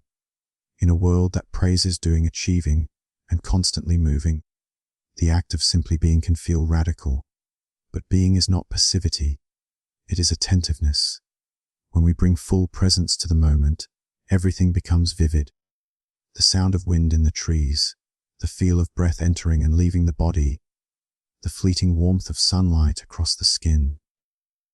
These are not distractions. They are life itself, unfolding in real time. And Zen invites us to bow to these moments, not with formality, but with reverence. In the silence of practice, we begin to hear what's truly important. Beneath the noise of daily obligations and mental chatter, there's a longing for connection, for inner peace, for clarity, for wholeness. This longing is not weakness. It is the soul remembering its origin. And every time we sit, every time we pause to breathe and notice, we honor that longing. Sometimes we confuse mindfulness with control. We think that by being aware, we should also be free of discomfort, anxiety, or sadness. But the truth is more spacious. Mindfulness is not a wall. It's a window. It doesn't shut things out. It allows us to see more clearly. Through it, we learn to relate to our experience differently. Anger is no longer a force to battle, but a visitor to greet. Sadness is not a flaw, but a message. In the gentle gaze of awareness, even our deepest wounds can begin to soften. One of the great gifts of Zen is its insistence on simplicity. Not the absence of complexity, but the embrace of what is essential. In a single breath, we can find all the teachings. In the act of walking slowly, we practice peace. Washing a dish, sipping tea, folding clothes, each is an opportunity for mindfulness, for sacred attention. There's no need to wait for the perfect setting or silence. Life itself is the temple. The moment is the bell that calls us home. It's easy to romanticize peace as something distant, tucked away in monasteries or secluded retreats. But Zen teaches us that peace is not elsewhere. It's here, disguised as this moment. It may not always feel comfortable, but it is always available. And the path to it is not linear. Some days feel calm. Others feel like we're walking through fog. The point is not to reach some ideal state, but to continue walking, gently, honestly, patiently. Healing, too, is not a straight line. It moves in circles, in spirals, in rhythms we may not understand. Some pain revisits us not to torment, but to remind. Each time, we meet it with a little more kindness, a little less fear. And this, too, is progress. The heart, like the body, knows how to mend. What it often needs most is space. The spaciousness of compassion, of listening without judgment, of resting in presence without needing to fix. In this way, Every practice becomes an offering, not to impress or perfect, but to participate, to be with what is as it is. There is a subtle joy that arises from this kind of intimacy with life, a joy that doesn't shout, but whispers, a joy that doesn't depend on circumstances, but emerges from alignment, from knowing that we are in touch with truth, however quiet or ordinary it may seem. So, let us return again and again to this place of return. Let us sit not to become better, but to become honest. Let us breathe not to escape, but to arrive. Let our days be filled not with perfection, but with presence. This is the path the Zen masters walked, not toward a destination, but deeper into the center of life. As we continue forward, remember that each breath is a new beginning. Each pause is a doorway, and each moment is a teacher, patiently waiting to be seen. In the hush of early morning, there's a quiet magic, before the day demands our attention. Before the noise of tasks and timelines, there exists a kind of sacred stillness. This is where we meet ourselves most honestly, without masks or roles. It's in these gentle moments that the heart whispers truths, often drowned out by the clamor of routine. And when we listen, truly listen, we find not only clarity, but comfort in our own presence. Life doesn't ask for perfection, it asks for presence. It asks us to show up, not polished or flawless, but real. The world needs more of that kind of honesty, the kind that acknowledges both joy and sorrow as valid guests. We often forget that authenticity is what makes us most lovable, most relatable. When we share our struggles, we give others permission to breathe more freely in their own. In this way, presence becomes not just personal, but profoundly communal. As we continue our journey, we begin to understand that each moment offers a choice. We can react or we can respond. We can rush or we can remain. Remaining doesn't mean stagnating. It means staying long enough to witness what's true. It's easy to flee discomfort, to numb or distract ourselves, but presence teaches us that even discomfort can be a doorway.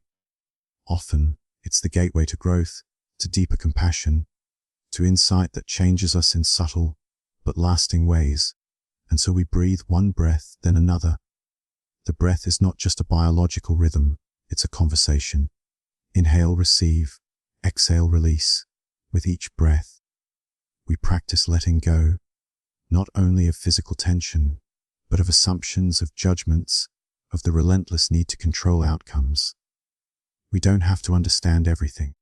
We only need to stay present to what is.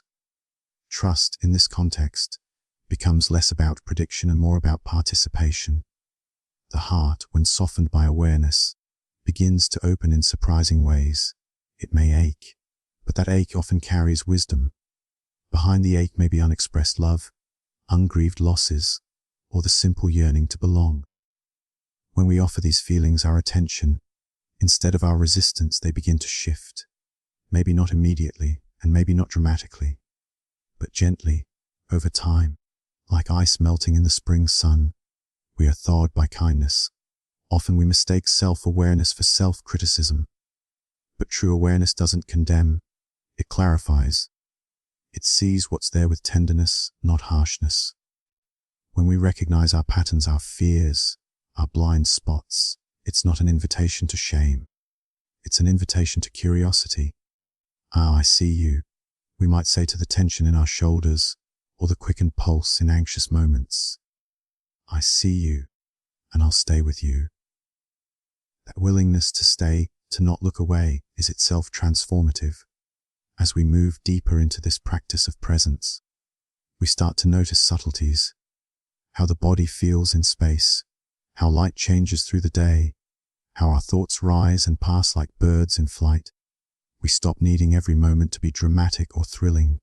Instead, we find satisfaction in the ordinary, a warm cup of tea, the weight of a book in the hands, the way laughter loosens the chest. These small joys are not trivial, they are treasures. There is no single moment when we become fully present. It's not a switch we flip, it's a skill we return to, a practice we recommit to every day. And yes, we forget, We get caught up, carried away. But forgetting is not failure. It's part of the path.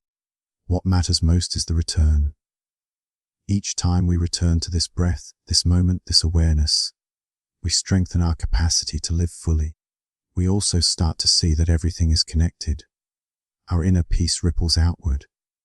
When we are patient with ourselves, we are more patient with others. When we forgive ourselves, we're more likely to forgive someone else. And when we speak kindly to the voice inside, we contribute to a more compassionate world. Presence is contagious in the best way. It invites others into authenticity simply by example. Even in hardship, this practice holds us. Especially in hardship, when life feels unsteady, we can return to the steady rhythm of breath. When grief cracks us open, presence offers a place to rest in that vulnerability. And when joy fills us, it deepens the experience, allowing it to saturate our being instead of being skimmed over. Life is not about avoiding the difficult. It's about walking through it with open eyes and an open heart. There may be moments when we question if this gentle work matters, when the world feels too chaotic or our efforts feel too small. But remember, presence changes things. It changes how we relate, how we respond, how we lead. It plants seeds of understanding, of healing, of hope. And those seeds, though slow to sprout, create lasting roots. So let us continue with gentleness and resolve. Let us move forward not to arrive somewhere else, but to deepen right here. Let us return to presence again and again, trusting that each return is an act of love. Of course, here's the next segment of the narration, continuing naturally from the previous one and precisely matching the assigned word count. And so the journey continues, gently, steadily, moment by moment. We come to recognize that presence isn't about escaping life, but embracing it more deeply. When we pause long enough to witness the breeze moving through trees, or the quiet rhythm of footsteps on a path, we're reminded that peace doesn't need to be chased. It already exists. It's in these seemingly simple things that the heart finds rest. Sometimes, we think presence must be practiced in silence or solitude, but true presence lives just as much in the noise, in a bustling kitchen, in a crowded street, in the middle of a conversation with a loved one. It is not confined by circumstance. Rather, it's our attention that transforms the moment, our willingness to be there, fully, no matter what the moment holds. That's the real magic. The Zen tradition often points to this very insight, that enlightenment is not separate from everyday life. Washing dishes, tying shoes, sipping tea, each is an opportunity to meet reality with full awareness. And when we do, even the mundane becomes sacred. The ordinary becomes extraordinary, not because it changes, but because we are finally present to it. We are no longer lost in thought or caught in anticipation. We're here. And in being here, we begin to live differently. We speak with more thoughtfulness. We listen with more openness. We walk more gently through the world, not only for our own sake, but for the sake of everyone we encounter. Because presence is generous. It radiates outward. It teaches by example. It softens spaces.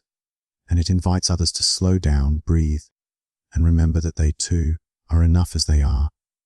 This kind of presence doesn't mean we ignore suffering. Quite the opposite.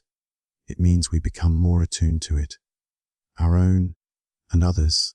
We see it clearly, feel it honestly. But we don't add layers of resistance or fear. Instead, we sit beside it, holding space with compassion. We say, this is hard, and I will stay. We say pain is not a punishment. It's a passage, a teacher, a sacred doorway into deeper being. There is power in that kind of staying, in not running, not numbing, not turning away.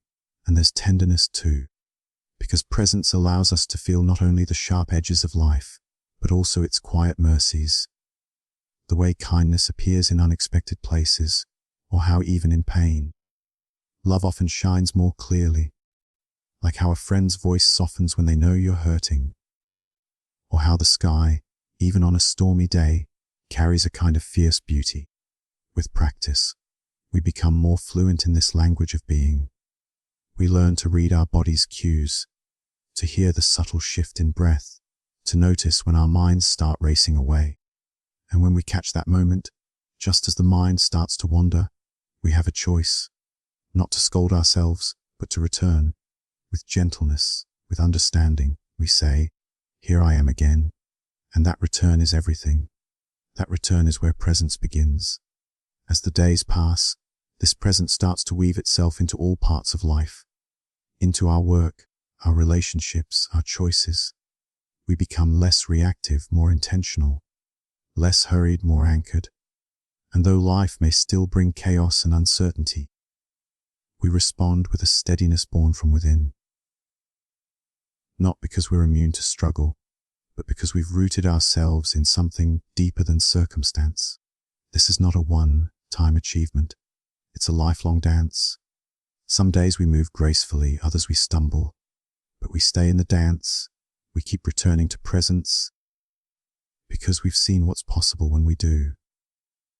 We've felt the peace that arises when we stop trying to be elsewhere and simply be here. It's not always easy, but it is always worth it.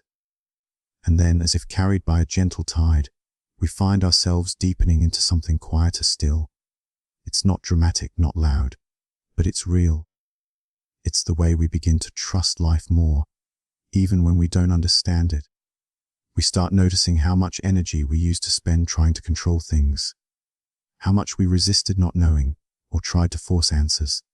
And now, bit by bit, we begin to soften, to release the grip, to let go without giving up. This is where trust and presence start to merge. We stop needing guarantees. Instead, we become curious. We listen more closely to what each moment is asking of us. Sometimes it asks for action. Sometimes it asks for stillness.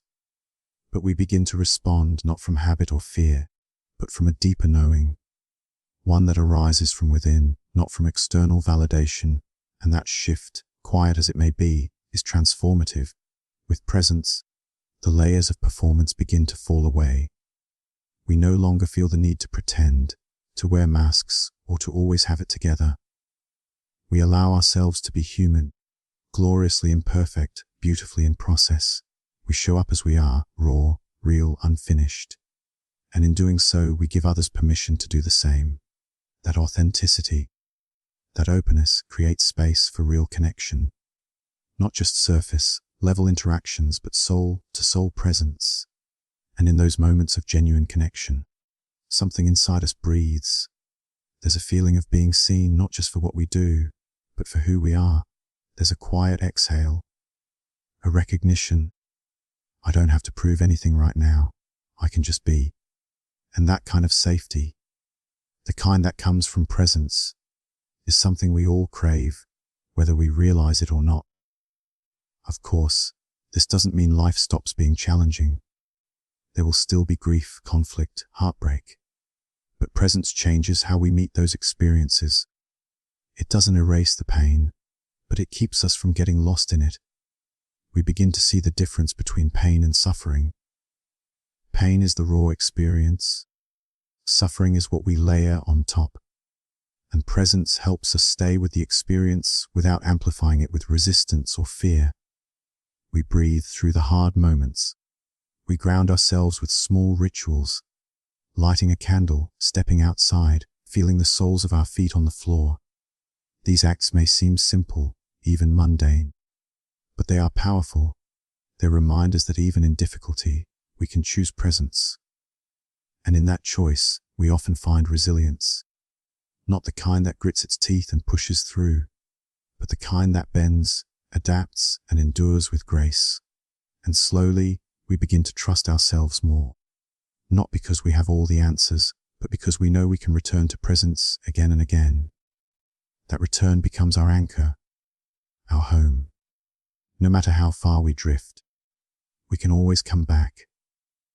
Back to the breath, back to this moment, back to the steady rhythm of simply being alive.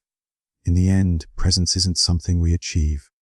It's something we practice, something we remember. It's a way of living that honors the fullness of life, the sorrow and the joy, the loss and the love.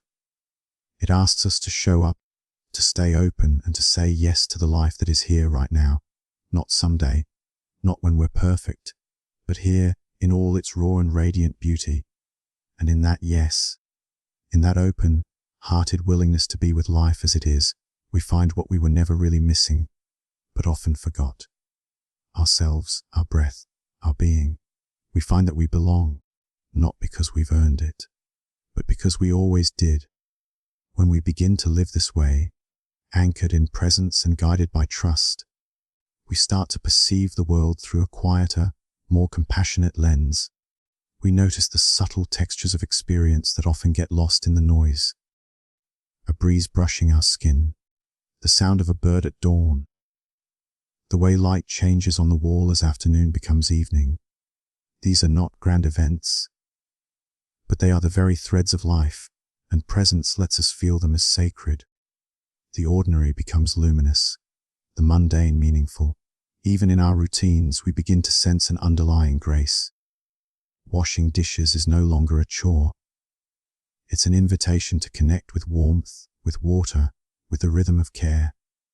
Standing in line becomes a moment to notice your breath, your posture, the way your feet root you to the earth. These things don't demand effort. They only ask that we show up. And when we do, our inner life transforms. Because presence doesn't just change what we see, it changes how we see. The lens becomes clearer. The mind becomes quieter. Not because the world is less chaotic, but because our relationship to it has shifted. We no longer cling to every thought, react to every emotion, or chase every desire. We watch, we allow, we soften. This softening is not weakness. It is strength. The strength to feel without shutting down, to open without fear, to love without needing to possess. And in that spaciousness, the heart begins to heal. Not in one dramatic moment, but gradually, like a tree recovering after a long winter. Bud by bud, breath by breath, the heart finds its rhythm again. It begins to trust, to extend itself toward life. There is profound healing in simply being with ourselves, without judgment or agenda. When we sit with our pain, without needing to fix it or push it away, we create space for it to move, to shift, to resolve in its own time. And in that space, we learn one of the most radical truths of all, that we are already whole. Not because we're flawless, but because nothing needs to be added or removed for us to be worthy of love, of rest, of peace. And once we touch that inner wholeness, something opens. We begin to move through the world with more ease, more kindness. We listen more deeply, not just to others, but to the quiet intuition within. We find ourselves acting not out of habit, but out of alignment, not out of fear, but out of clarity. And this inner alignment becomes a kind of compass. It doesn't shout, it doesn't demand, but it is steady. And when we follow it, we find ourselves in the right place, not necessarily the easiest, but the truest. And when we falter, as we all will, we know the way back, the breath, the body, the moment. No matter how far we wander, we are never truly lost, because the path home is always here, in this breath, in this heartbeat, in this act of noticing. And so we walk gently, we speak honestly, we love more freely, and slowly, the boundaries between us and the world begin to blur. We no longer feel so separate, so alone. We recognize ourselves in others, in their joy, in their sorrow, in their search for meaning. Compassion becomes less of an ideal and more of a natural response. We care not because we should, but because we see. And in that seeing, we understand we are all part of this great unfolding, this shared mystery. We can rest in that. We can trust that. And in doing so, we offer not just peace to ourselves, but peace to the world around us. And so, we arrive at one of the quietest, yet most powerful truths in Zen wisdom. Peace is not something we chase. It is something we uncover. Beneath all the layers of striving, defending, achieving, and regretting, there is a stillness that has never left us. It's not loud. It doesn't assert itself, but it's always here, like the ocean beneath the waves, steady and vast. When we begin to rest in that inner stillness, something unexpected happens. We stop trying so hard to become someone else. We stop measuring our worth against what we accomplish, how others perceive us, or how much we've fixed ourselves. Instead, we begin to see that this moment, as it is enough. That we, as we are, flawed, growing, vulnerable, are enough. This realization does not make us complacent. In fact, it opens the door to a deeper transformation, one rooted in love rather than fear. Living from this place doesn't mean every day is easy. But it does mean we're no longer fighting reality at every turn. We can meet challenges with steadiness. We can hold pain with tenderness. We can face change without collapsing. Why? Because we're no longer looking for ground outside ourselves. We've found it within. And that inner grounding, like the roots of a tree, lets us stand tall, even in the strongest winds. Zen teachings remind us to return to what is immediate, to come back again and again to the simplicity of this breath, this gesture, this step. When the mind races ahead or loops back to the past, we gently escort it home, not with force but with kindness. Like guiding a tired child to rest, we invite the mind to slow, to soften, to listen. And in that listening, we begin to hear life speak in the language of now. The scent of rain on dry earth, the sound of leaves rustling in the afternoon sun, the texture of your own heartbeat in the stillness. These are not distractions. These are gateways, portals to a deeper connection with what is. Through presence, we become intimate with our own aliveness. We no longer need to wait for perfect circumstances to feel peace. Peace becomes a way of being, not a reward we earn. And this shift changes how we relate to others too. We stop needing people to be different for us to feel okay. We can offer space instead of solutions, presence instead of pressure. We can listen without interrupting, without needing to fix. In our relationships, this creates room for others to breathe, to unfold, to be seen. It fosters trust, and in that trust, true connection is born, not built on performance, but on authenticity. Even when conflicts arise, we approach them with curiosity rather than control. We pause, we breathe, we ask, what's really needed here? And often, the answer is not more words or stronger arguments. It's more silence, more understanding, more willingness to see the other not as an obstacle, but as a mirror. We begin to see how much we share beneath the surface. Fear, hope, love, longing. It's all the same language spoken in different voices. In that awareness, compassion grows. Not as a virtue we try to cultivate, but as a natural result of presence. When we are present, the walls between self and other begin to thin. We feel the suffering of others not as distant events, but as part of our shared humanity. We feel moved to act, not from guilt or obligation, but from love. Compassion ceases to be a project and becomes a response. This is the heart of healing, not only of the individual, but of our communities, our relationships, even the planet. A world filled with more presence, more stillness, more compassion, is a world that begins to heal itself. Because healing is not about perfection, it's about wholeness. And wholeness is revealed when we stop breaking ourselves into pieces, when we stop dividing life into what's worthy and what's not.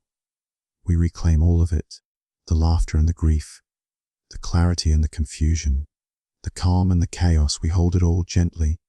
We make space for it. And in that space, we discover the deepest peace of all, the peace of belonging.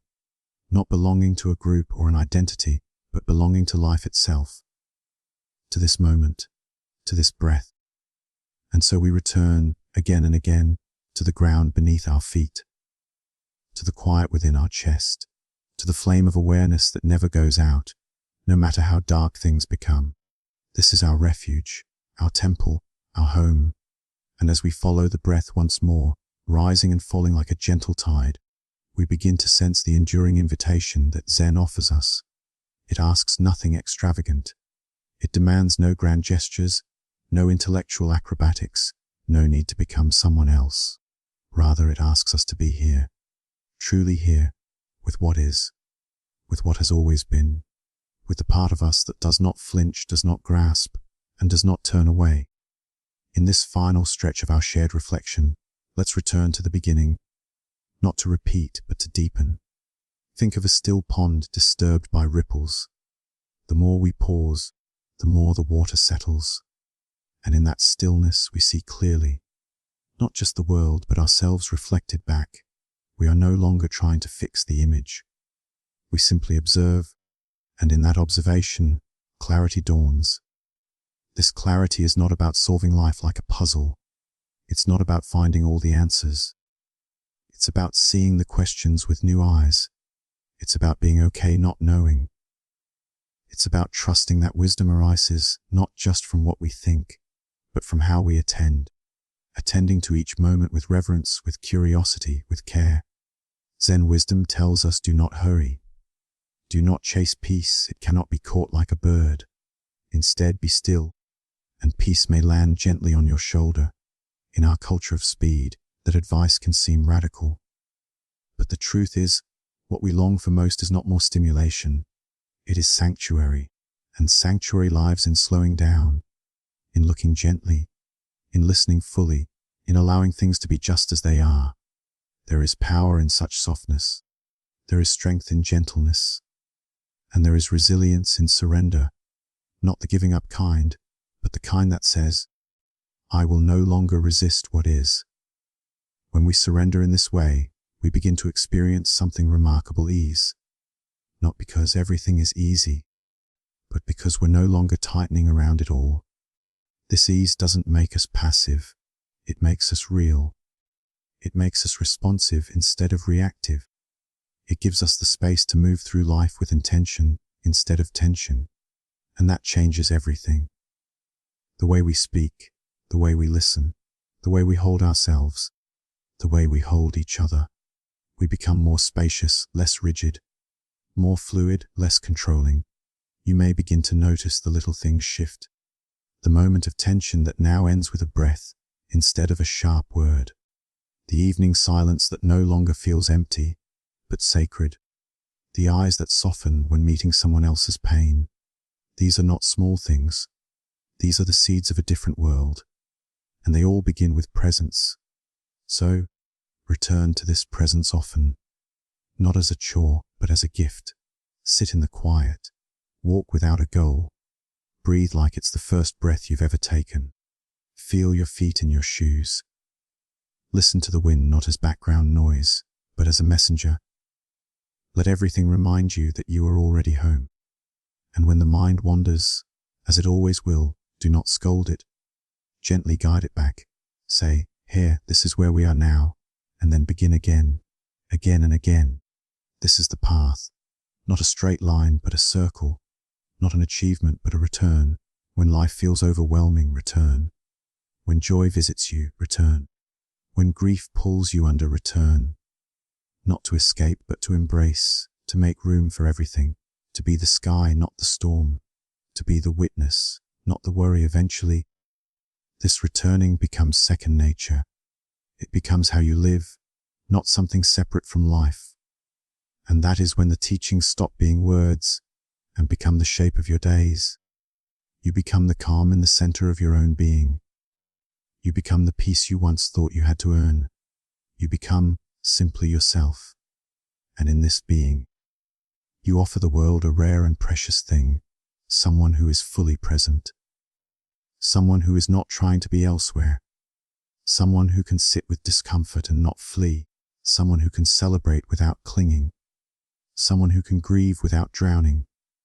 Someone who walks through this life, not above it, not below it, but with it, fully, tenderly, awake.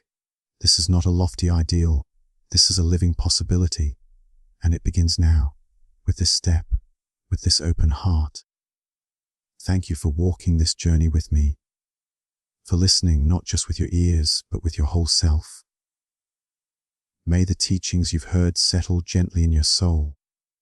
May they nourish you, guide you, and remind you, again and again, that peace is not far. It is right here, in this moment, waiting for you to notice. And now, the path is yours to walk.